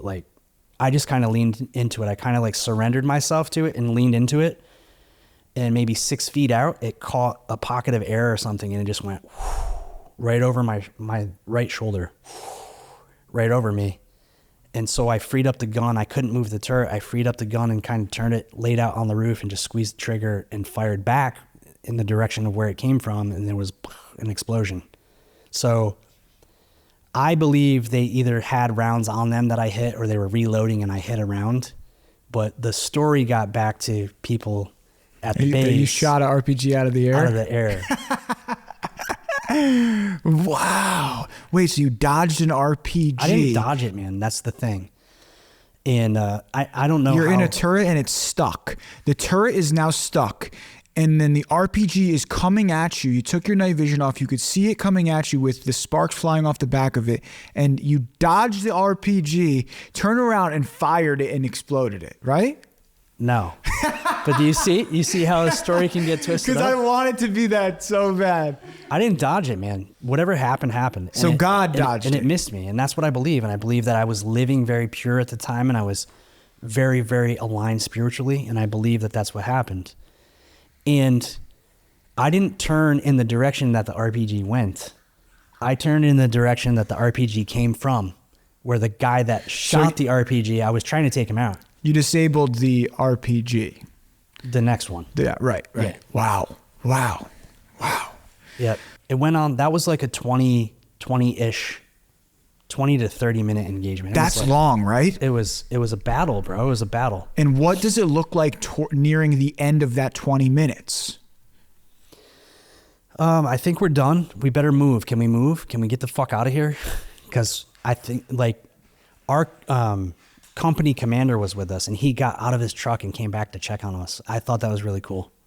You know, officers are funny. You know, officers can do things that really we don't understand as soldiers. And I had a lot of respect for him that day for doing that. And he went to several trucks to make sure everybody was okay. No casualties. We had one guy who felt a panic and threw his window up. And mind you, my truck was not bulletproof. It was not heavy skinned. It was light skinned. We didn't have bulletproof up armor and all that shit. I had no armor around me. I had not even a plate in front of me. It was crazy. So we had one guy who freaked out a little bit. Is it a 50 cal turret? It could be a 50 cal. We had one 50 cal, but I was on the 240. Okay, got it. Right. You told me that. He threw his window up, which he had thick plate glass that was bulletproof. He put his window up, whap, whap, whap. Whap, whap, whap. Like if his window didn't get put up, he would have been shot in the face.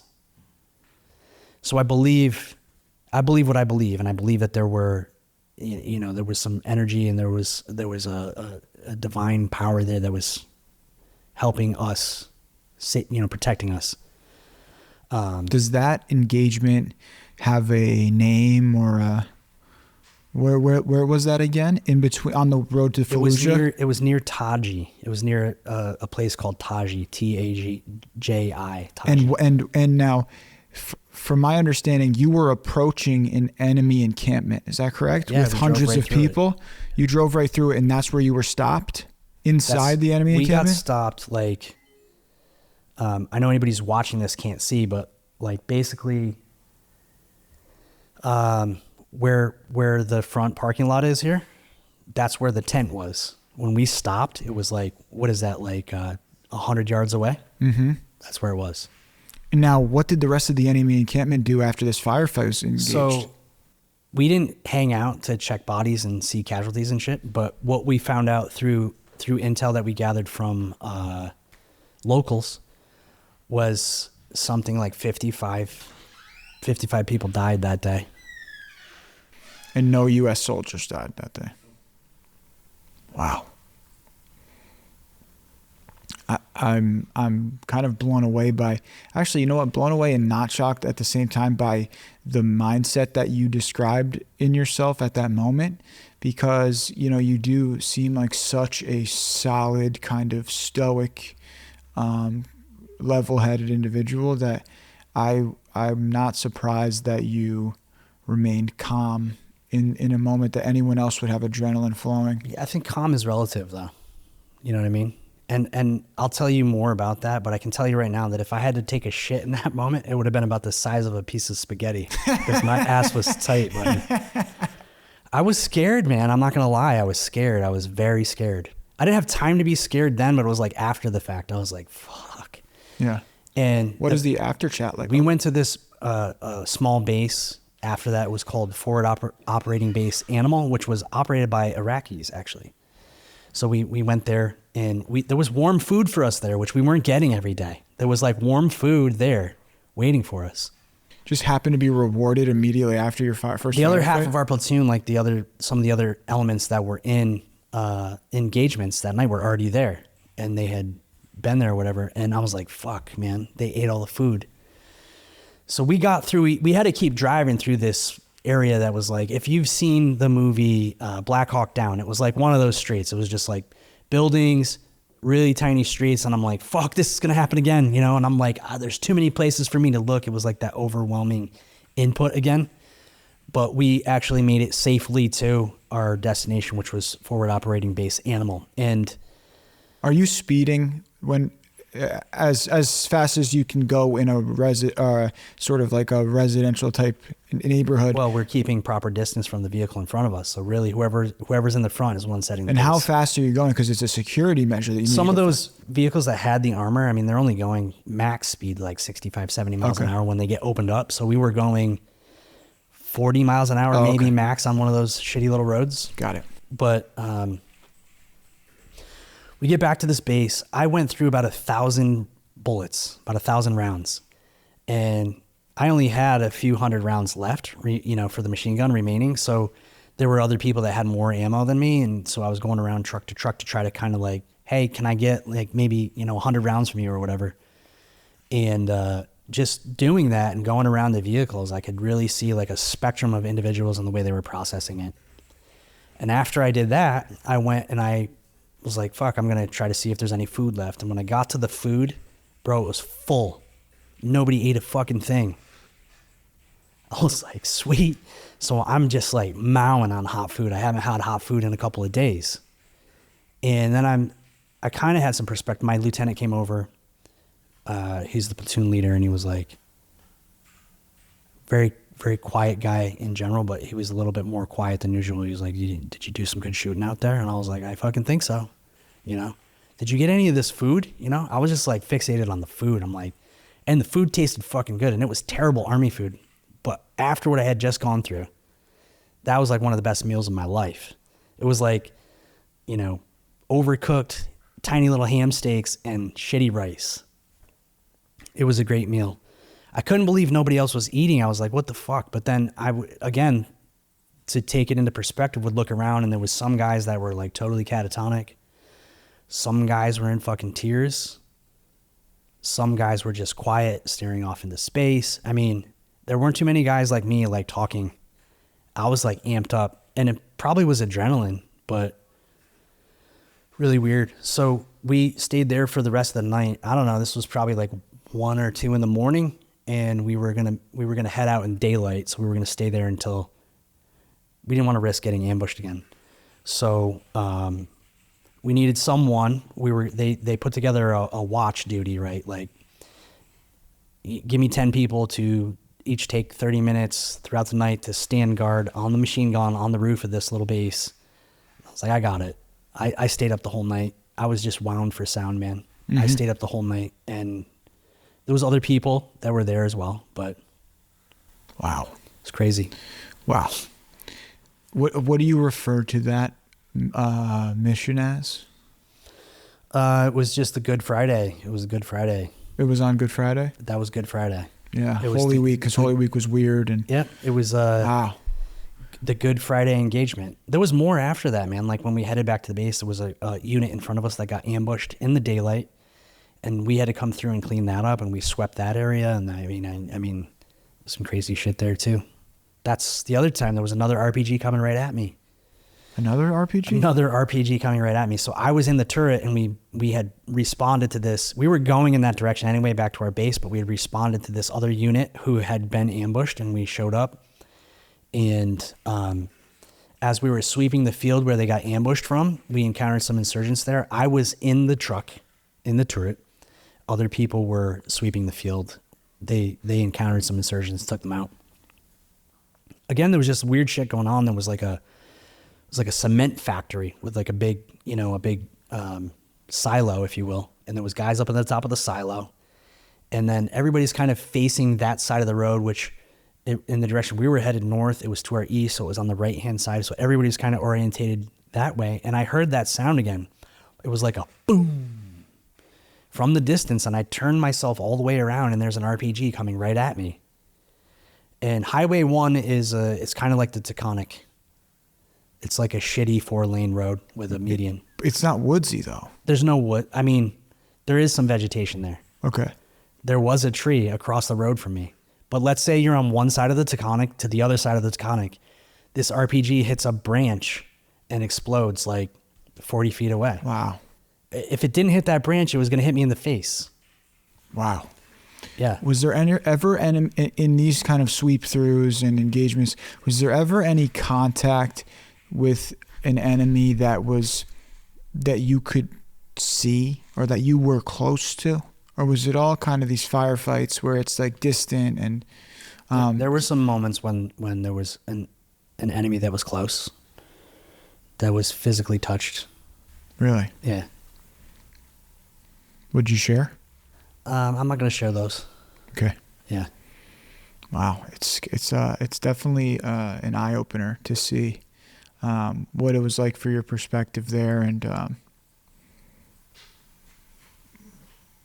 it makes you respect the if you didn't already respect the armed forces like you do when you hear these stories. So yeah, and I mean, there's a distinction I want to make there too, right? Because you get like the hero's welcome when you come home, and it feels really great. But also, there's a ton of imposter syndrome there. Like I flunked out of college and went in the Army, and then I was in the National Guard. I wasn't in the regular Army when I got deployed, so I wasn't like Chris Kyle. I wasn't like, sign me up and let me go be a hero. I was like, I signed up for this. I got to do it.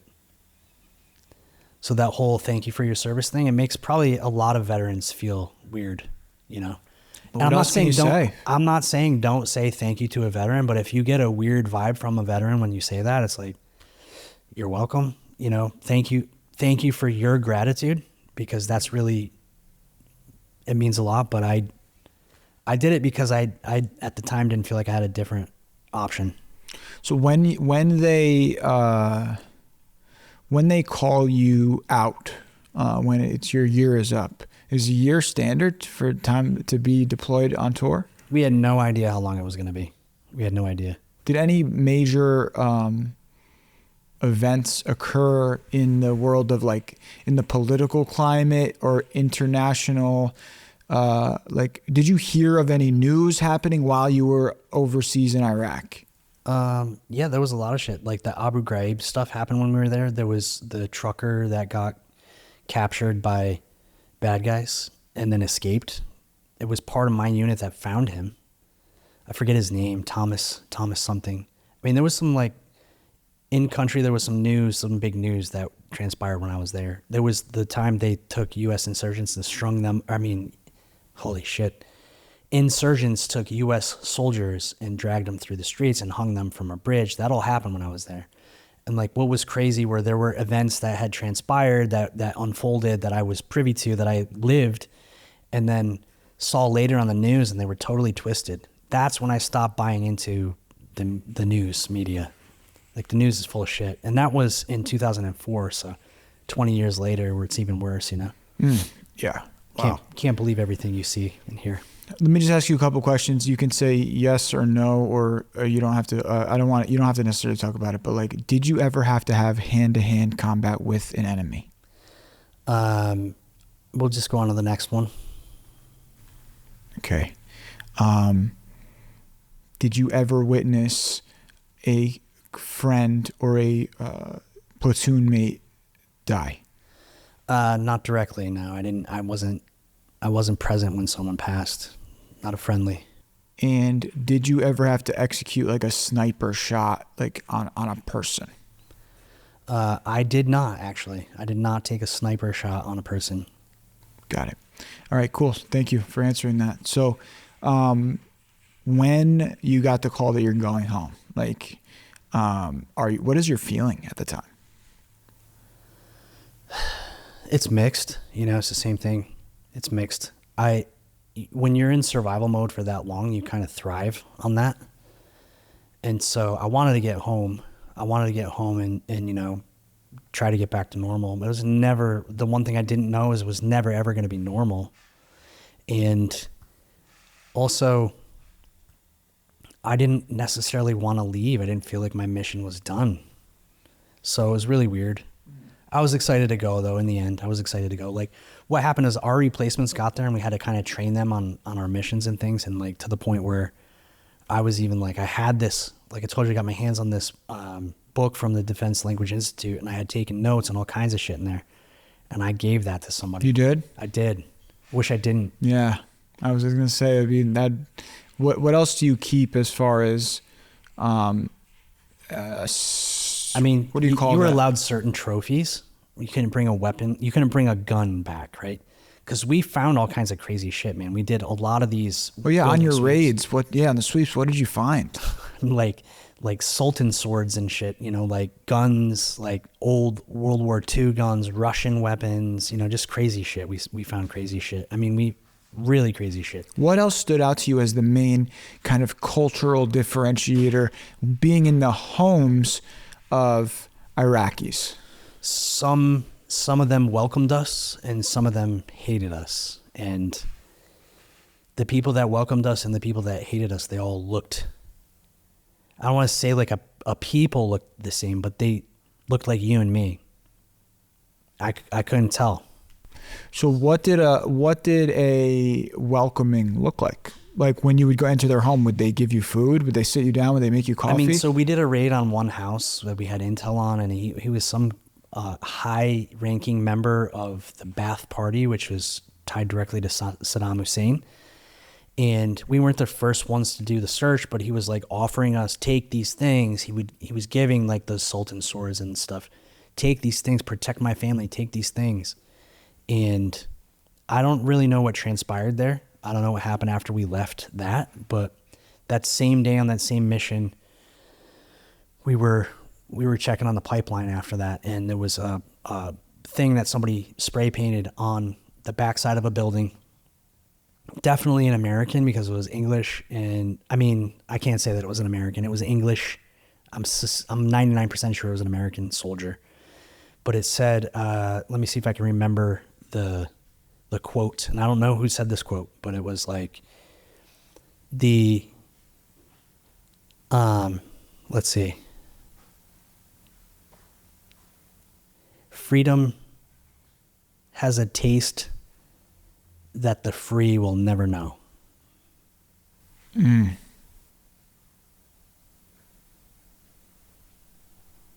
And it was very fitting. It was like, that was later half, close to the time we were leaving. It kind of sums up that whole thing. And like, there's other stories that I would tell not on camera, but I know I told this story to one of my best friends and his girlfriend, now wife. And when I told the story, it was like a comical story to me, but not to them. It was like, you're fucked up, dude. And you don't realize that. So that's why it was really hard to leave that environment. I lived with 35 guys. You know what I mean? I didn't have to care about emotions and like the feminine side of relationships and things like that. So it was really, really tough adjustment coming back. So what was it like when you come back? Tough. Yeah. Yeah. Like, what did you get into? Well, I did party a little bit when I came back, but it was, I took like, as soon as I was released, like I took 2 weeks and I went back to, remember I was starting in business. I went right back to business, right back to the city. You did? It's fucking crazy. It was so stupid of me to do that. Like I didn't let myself process any of that, I just went like, hey, let's make everything back the way it was. And because I did that, I think a lot of people thought that I was back to normal, but I really wasn't. I was really, really fucked up in my head. Do you think that you have a different way? You said out loud that you have a different way of processing the trauma, the post-traumatic stress in the moment. given the reactions to the immediate reactions to the engagement that you saw around you in your half of your platoon after that after the Good Friday engagement, how would you describe your level of dealing with the stress or the stress of being in combat? Yeah. So my anger definitely increased. So like I had a hard time with anger. Not to the point where I was abusive or anything like that. I was very short, like repressing my own emotions, and like I had no time to listen to anybody else's bullshit. And that's survival mode. I was still in survival mode, man. So I'll give you an example. I worked, we had an office on 38th Street near Penn Station. Not Penn Station. Near the Port Authority bus terminal. And when I came home, I got an apartment in New Jersey, just on the other side of the Lincoln Tunnel. So I would catch I hate the Lincoln Tunnel. We called them gypsy buses, right? But it wasn't a Port Authority bus. It was a little short bus on the side of, on the street, on the side of the bus terminal. And I also went to a Crunch Fitness that was in the neighborhood. So I wore a suit to work. I would wear a suit, and then I would go to the gym, change out of my suit, put my gym clothes on. And I had a military style backpack, and I would pack my stuff in there and throw it on my back. And I would head to the bus. And I was probably back home for a couple of months, and I was coming around. It was summertime for sure. I was coming around the corner onto 42nd Street. I think it was 42nd Street where the buses were lined up, and there was like this dude having a thing with his girlfriend, like an argument or whatever. And I made eye contact, and he turned to me like he was going to punch me. And my reaction was literally punch him first. I punched him right in the throat, hard as I could. And he was like, and then I was like, fuck. And I ran and I got on the fullest bus, and I was like, you got to go right now. It was crazy. I was paranoid that I did something very wrong there, which I kind of did, right? But self-defense. Yeah. I mean, that's when I realized like I shouldn't have come back here. I should have chilled a little bit. I should have maybe talked to somebody, maybe tried to ease back into this instead of come like 2 weeks and back to work, you know? Mm-hmm. Yes. Wow. Okay. So, when does the Justin Sharp I know start to become like what? So cause now you're such a, dialed in, I mean, is it just repressed, like your past trauma, or? No, I don't think so. I mean, I'm sure there's some level that is repressed. I don't mean it in that way. I just mean like what happened? Where's the conversion? When did you start? Relationships were bad with my mom, like with a lot of the women in my life. And I think it was because of the like emotional state. Like the women are just present with their emotions more. And I didn't want to be that way. I wanted to hide from them, and I just wanted to be tough. I'll tell you, the biggest issue that I had with all this mentally was like how scared I was. I was a very macho dude, man. Like quick-witted, been in plenty of fights in my life, did a lot of whooping, got my ass kicked plenty of times, but not typically a person that's afraid.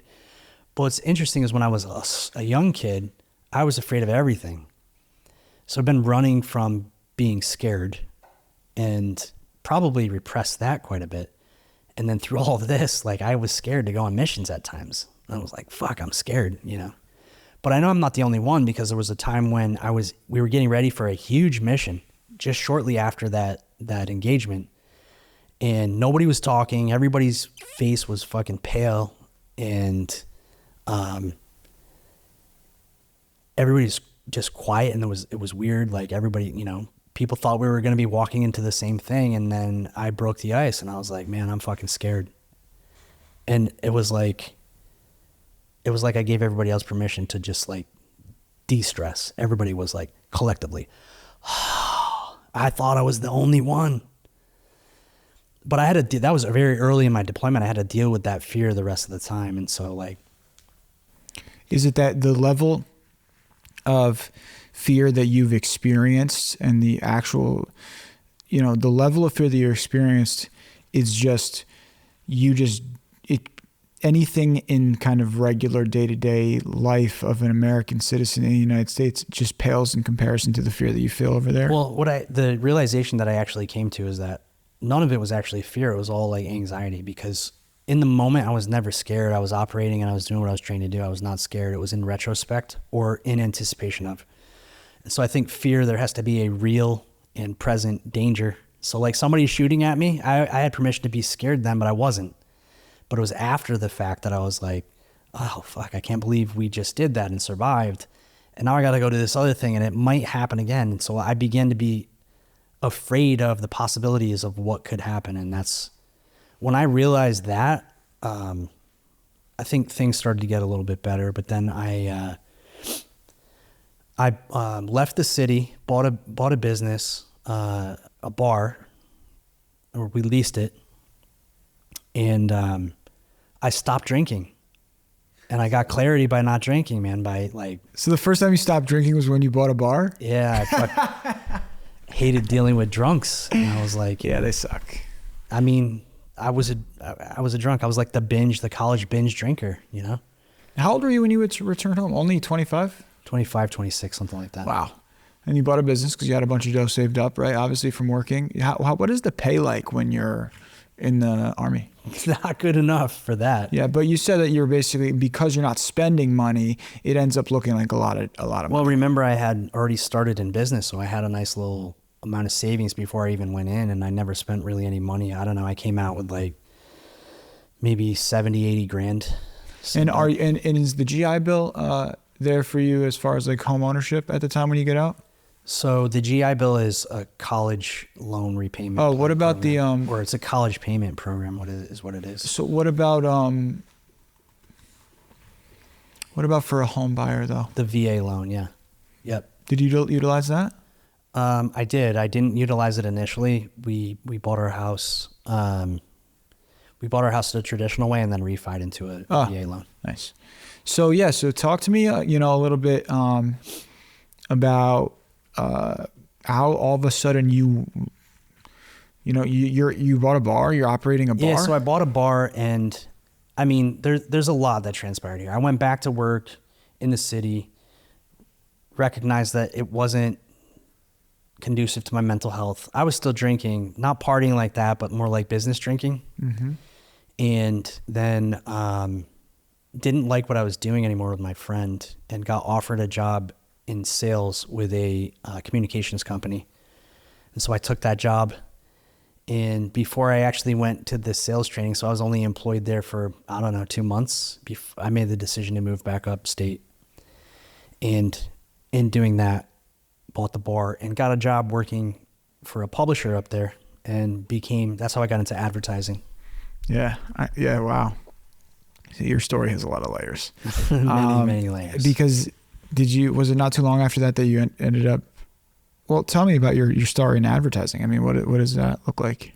Well, he really liked the guy who hired me, the guy who owned the publishing company, really liked the fact that I came with a lot of sales experience from like Manhattan, from the city, from what would be considered like a very busy business environment. Mm-hmm.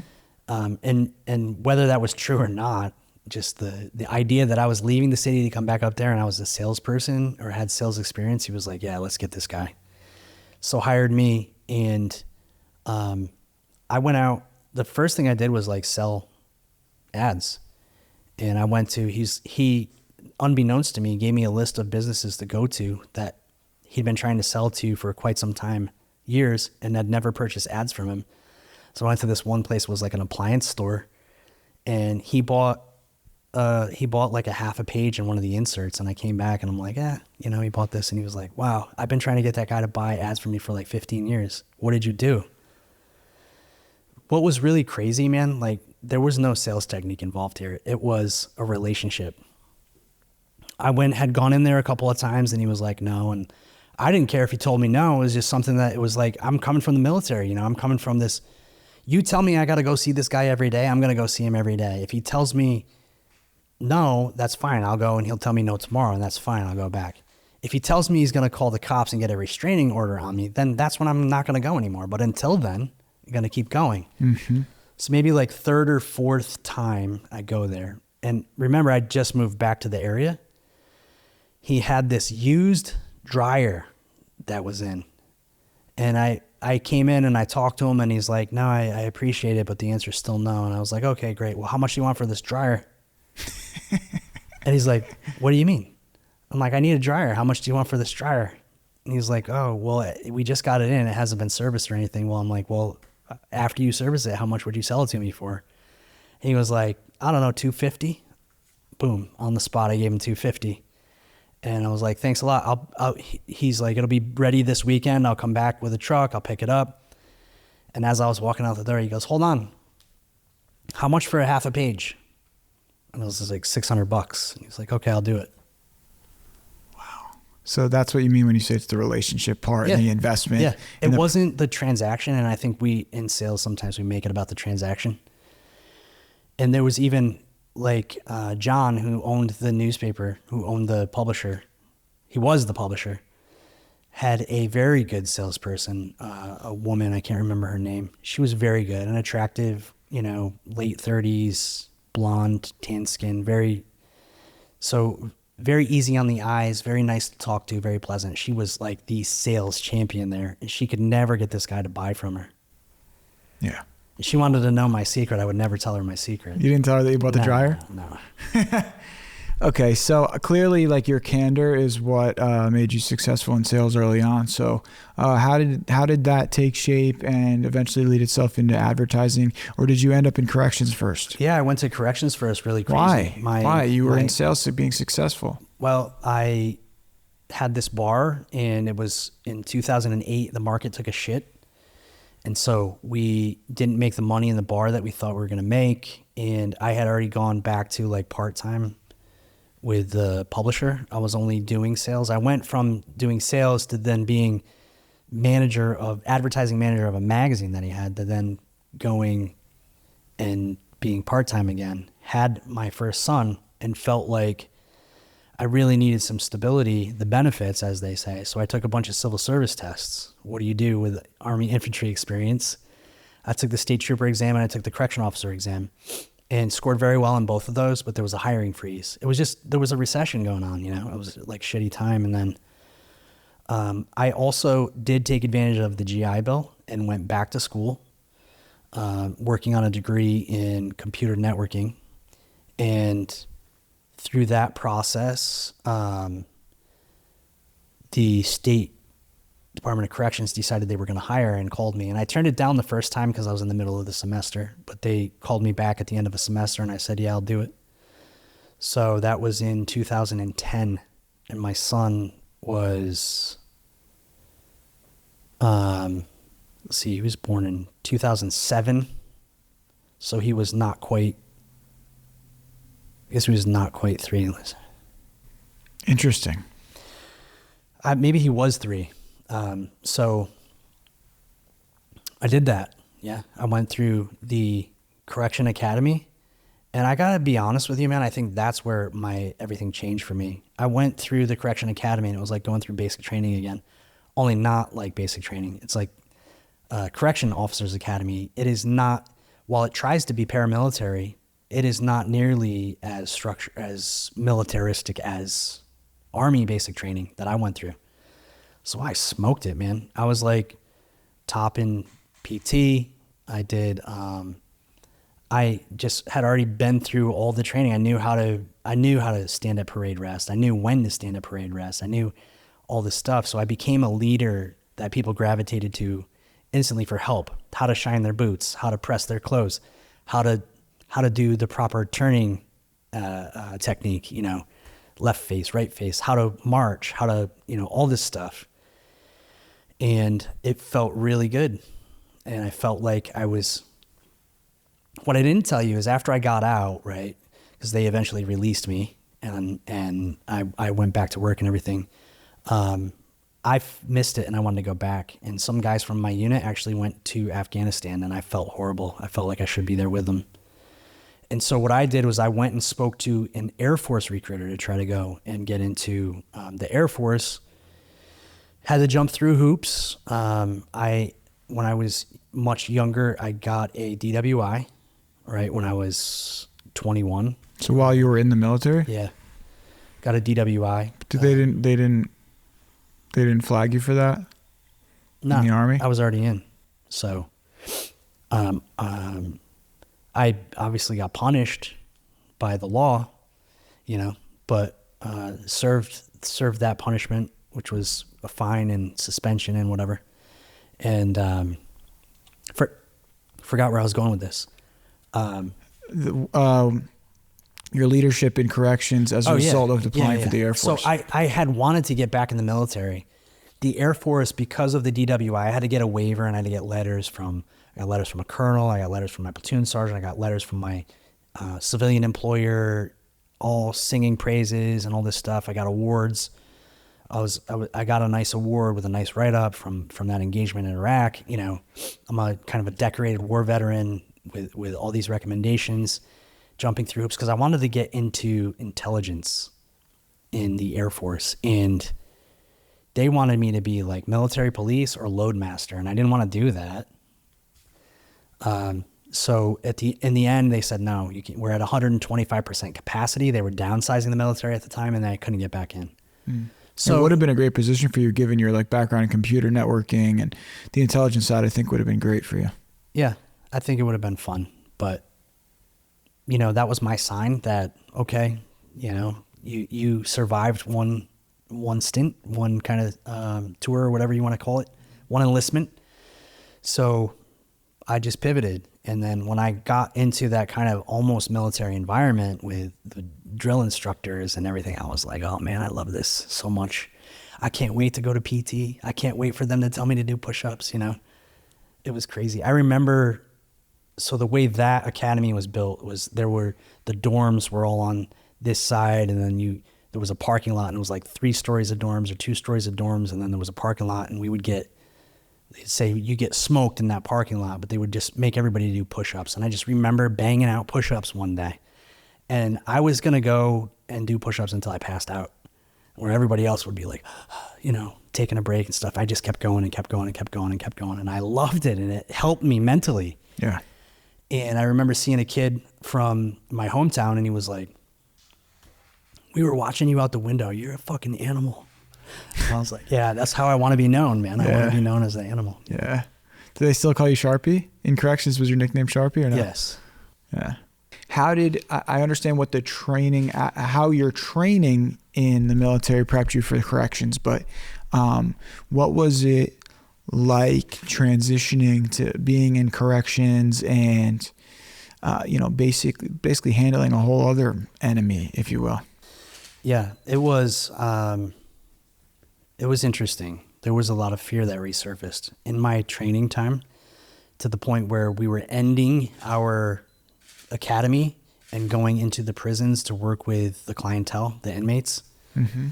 It blew my mind how in a correctional facility you would have, say, 2,000 inmates and 300 officers, but the 300 officers were able to maintain control over that population. Yep. And it was scary to think about.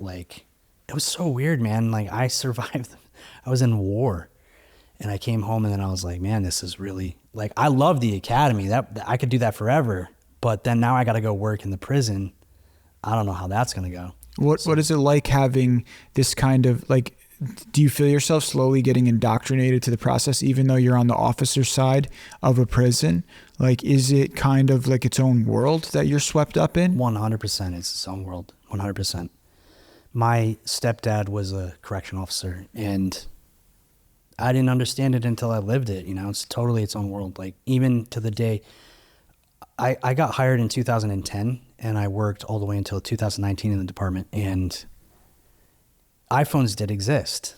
Smartphones did exist. The internet was far more developed than it was 10 and 20 years before that, but you were not allowed to bring any of that technology into the facility because, inmates couldn't have it. They could do a lot of bad things with it. I think that's changed now. I'm not 100% sure, but that was the sentiment, you know what I mean? So that was like contraband. So I couldn't bring a phone in. So every time I went into a facility, I was literally closed off from the outside world. It was almost like being in prison. I wasn't locked up. That was the difference. But sometimes you were locked up. Sometimes it was one officer and 50 inmates in the unit. You know what I mean? So yeah. So how do you handle yourself in a unit where were you at a maximum security prison? I just had like on the job training at a max, and then I went and got transferred down here to, I worked at the Fishkill Correctional Facility. So then there's a max part of that facility, but it's primarily medium, and then there's actually a work release program there too. So it's actually all three, max, medium, and minimum. In that one facility. And what is it like for you navigating, like what's happening on a daily basis? What is happening inside the prison system that you are a part of? Well, it's every kind of area of that facility was its own little community. It's like a village. It's like a town, if you will. I think we had around like 1,600 inmates there. But that was a pretty big campus. So there was like, a spot they called the main building, and then there's a spot they called up the hill, which were two like 21 and 21A buildings, and then there was a special housing unit that held like 200 inmates, and then there was an RMU, and there was all these things there, right? So, and where would you be located at any given time?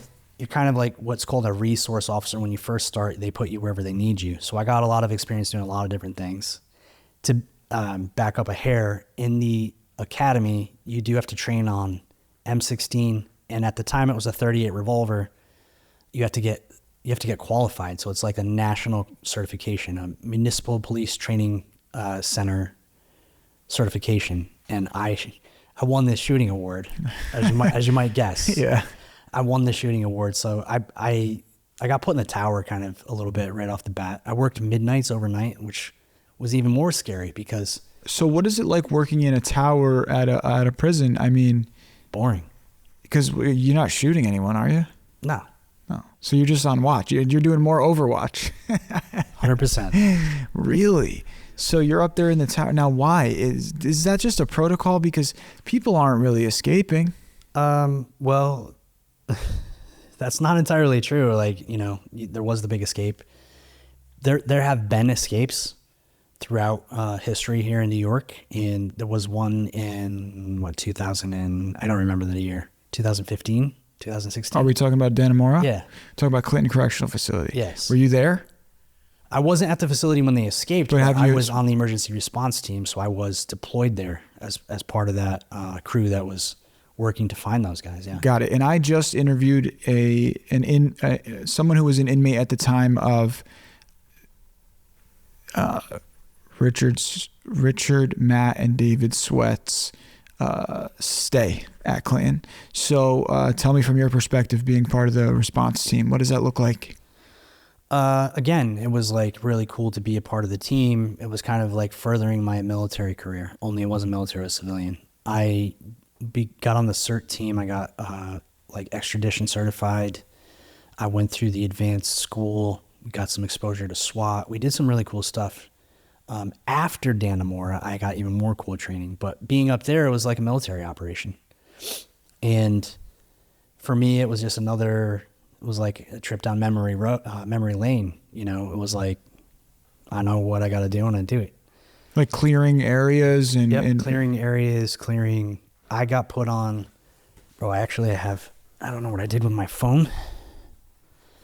I got put on a very public post where we were searching vehicles at a checkpoint that maybe the inmates had taken somebody hostage and forced them to put them in the trunk or whatever. So it's going to take me a minute. I'll have to share it with you after. But there's a picture taken by the Associated Press where part of our protocol was to have your gun at the ready, and you're with a partner, and the partner opens the trunk, and you have your sidearm ready in case that escapee is there, in case there's a weapon there. So like, high alert kind of stuff. It was pretty cool. Yeah. Yeah. So take me back to the kind of like the prison system. Like, what's going on? Are you kind of like, are you putting like diesel therapy on guys? Are you forced to like break up riots? Like, what's going on? Just enforce the rules, man.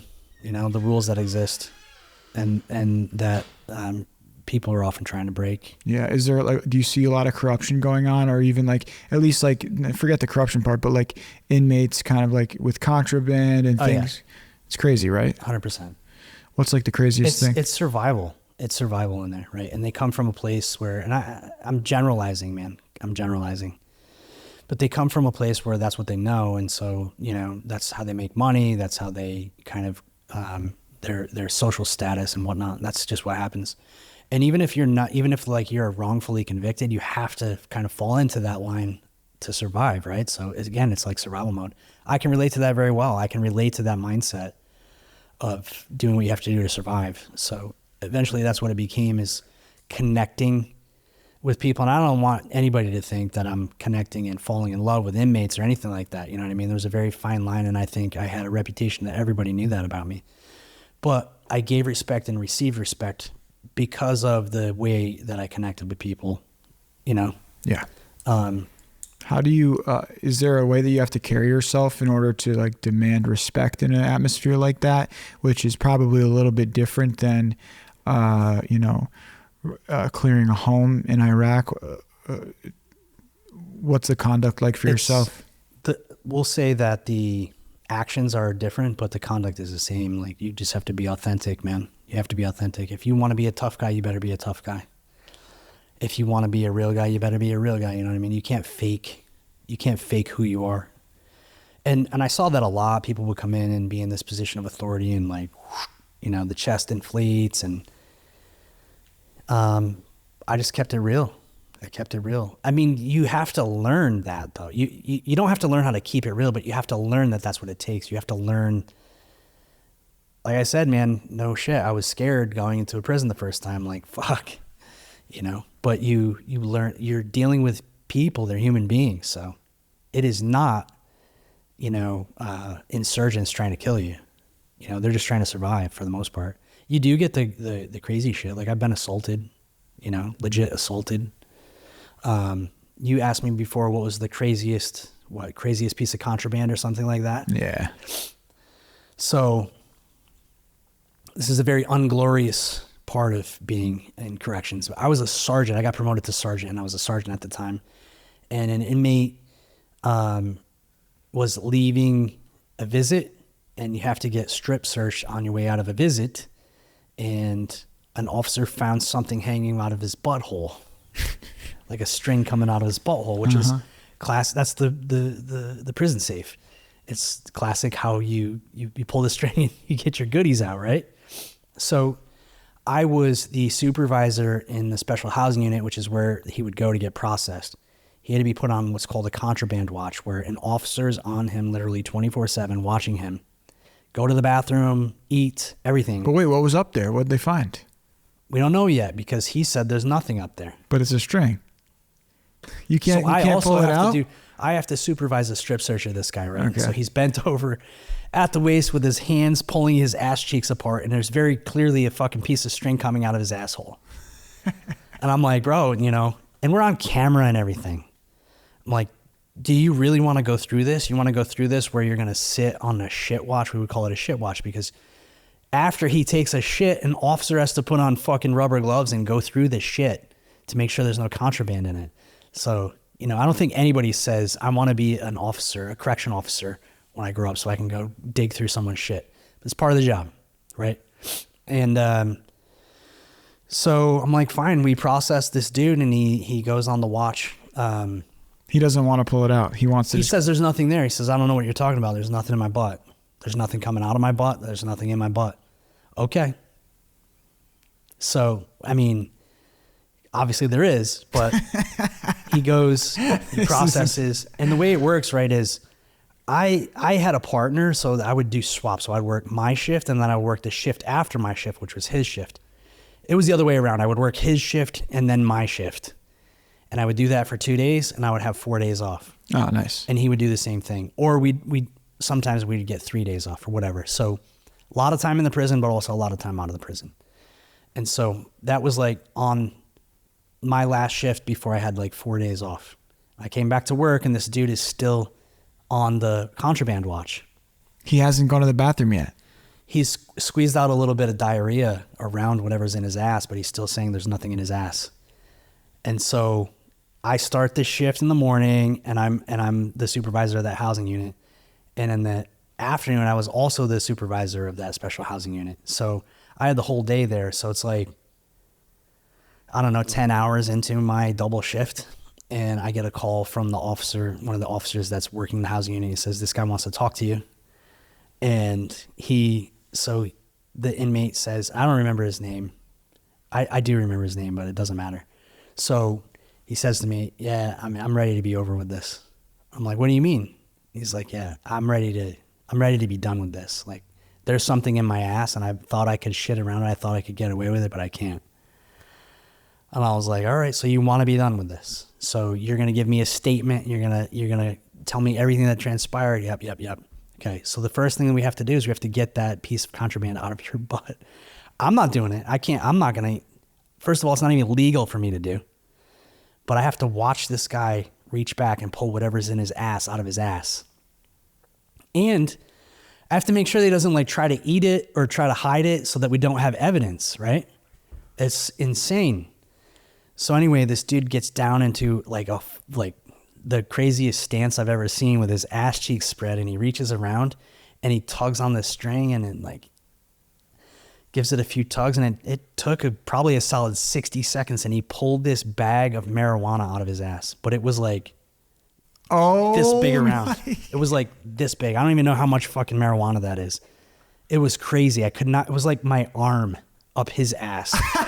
I could not believe it. That was probably the craziest thing. Oh my God, just weed? Damn.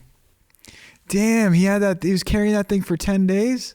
No, like 4 days. Like 5 or 6 days. That's crazy. Had to be backed up. What? Oh my God, dude. Wow. You see some shit. How does that translate into business? It doesn't, man. It does. You know how it translates into business? It's like interacting with people, regardless of the circumstances. It's meeting people where they're at, you know, gaining trust and building any kind of a relationship. 1000%. You are somebody who, you know, I'm lucky enough to call a friend, but the way that you carry yourself is so, you know, clearly admirable, and people are just really soothed by your presence. Your presence is trusting. Your presence is warm. Your presence is authentic.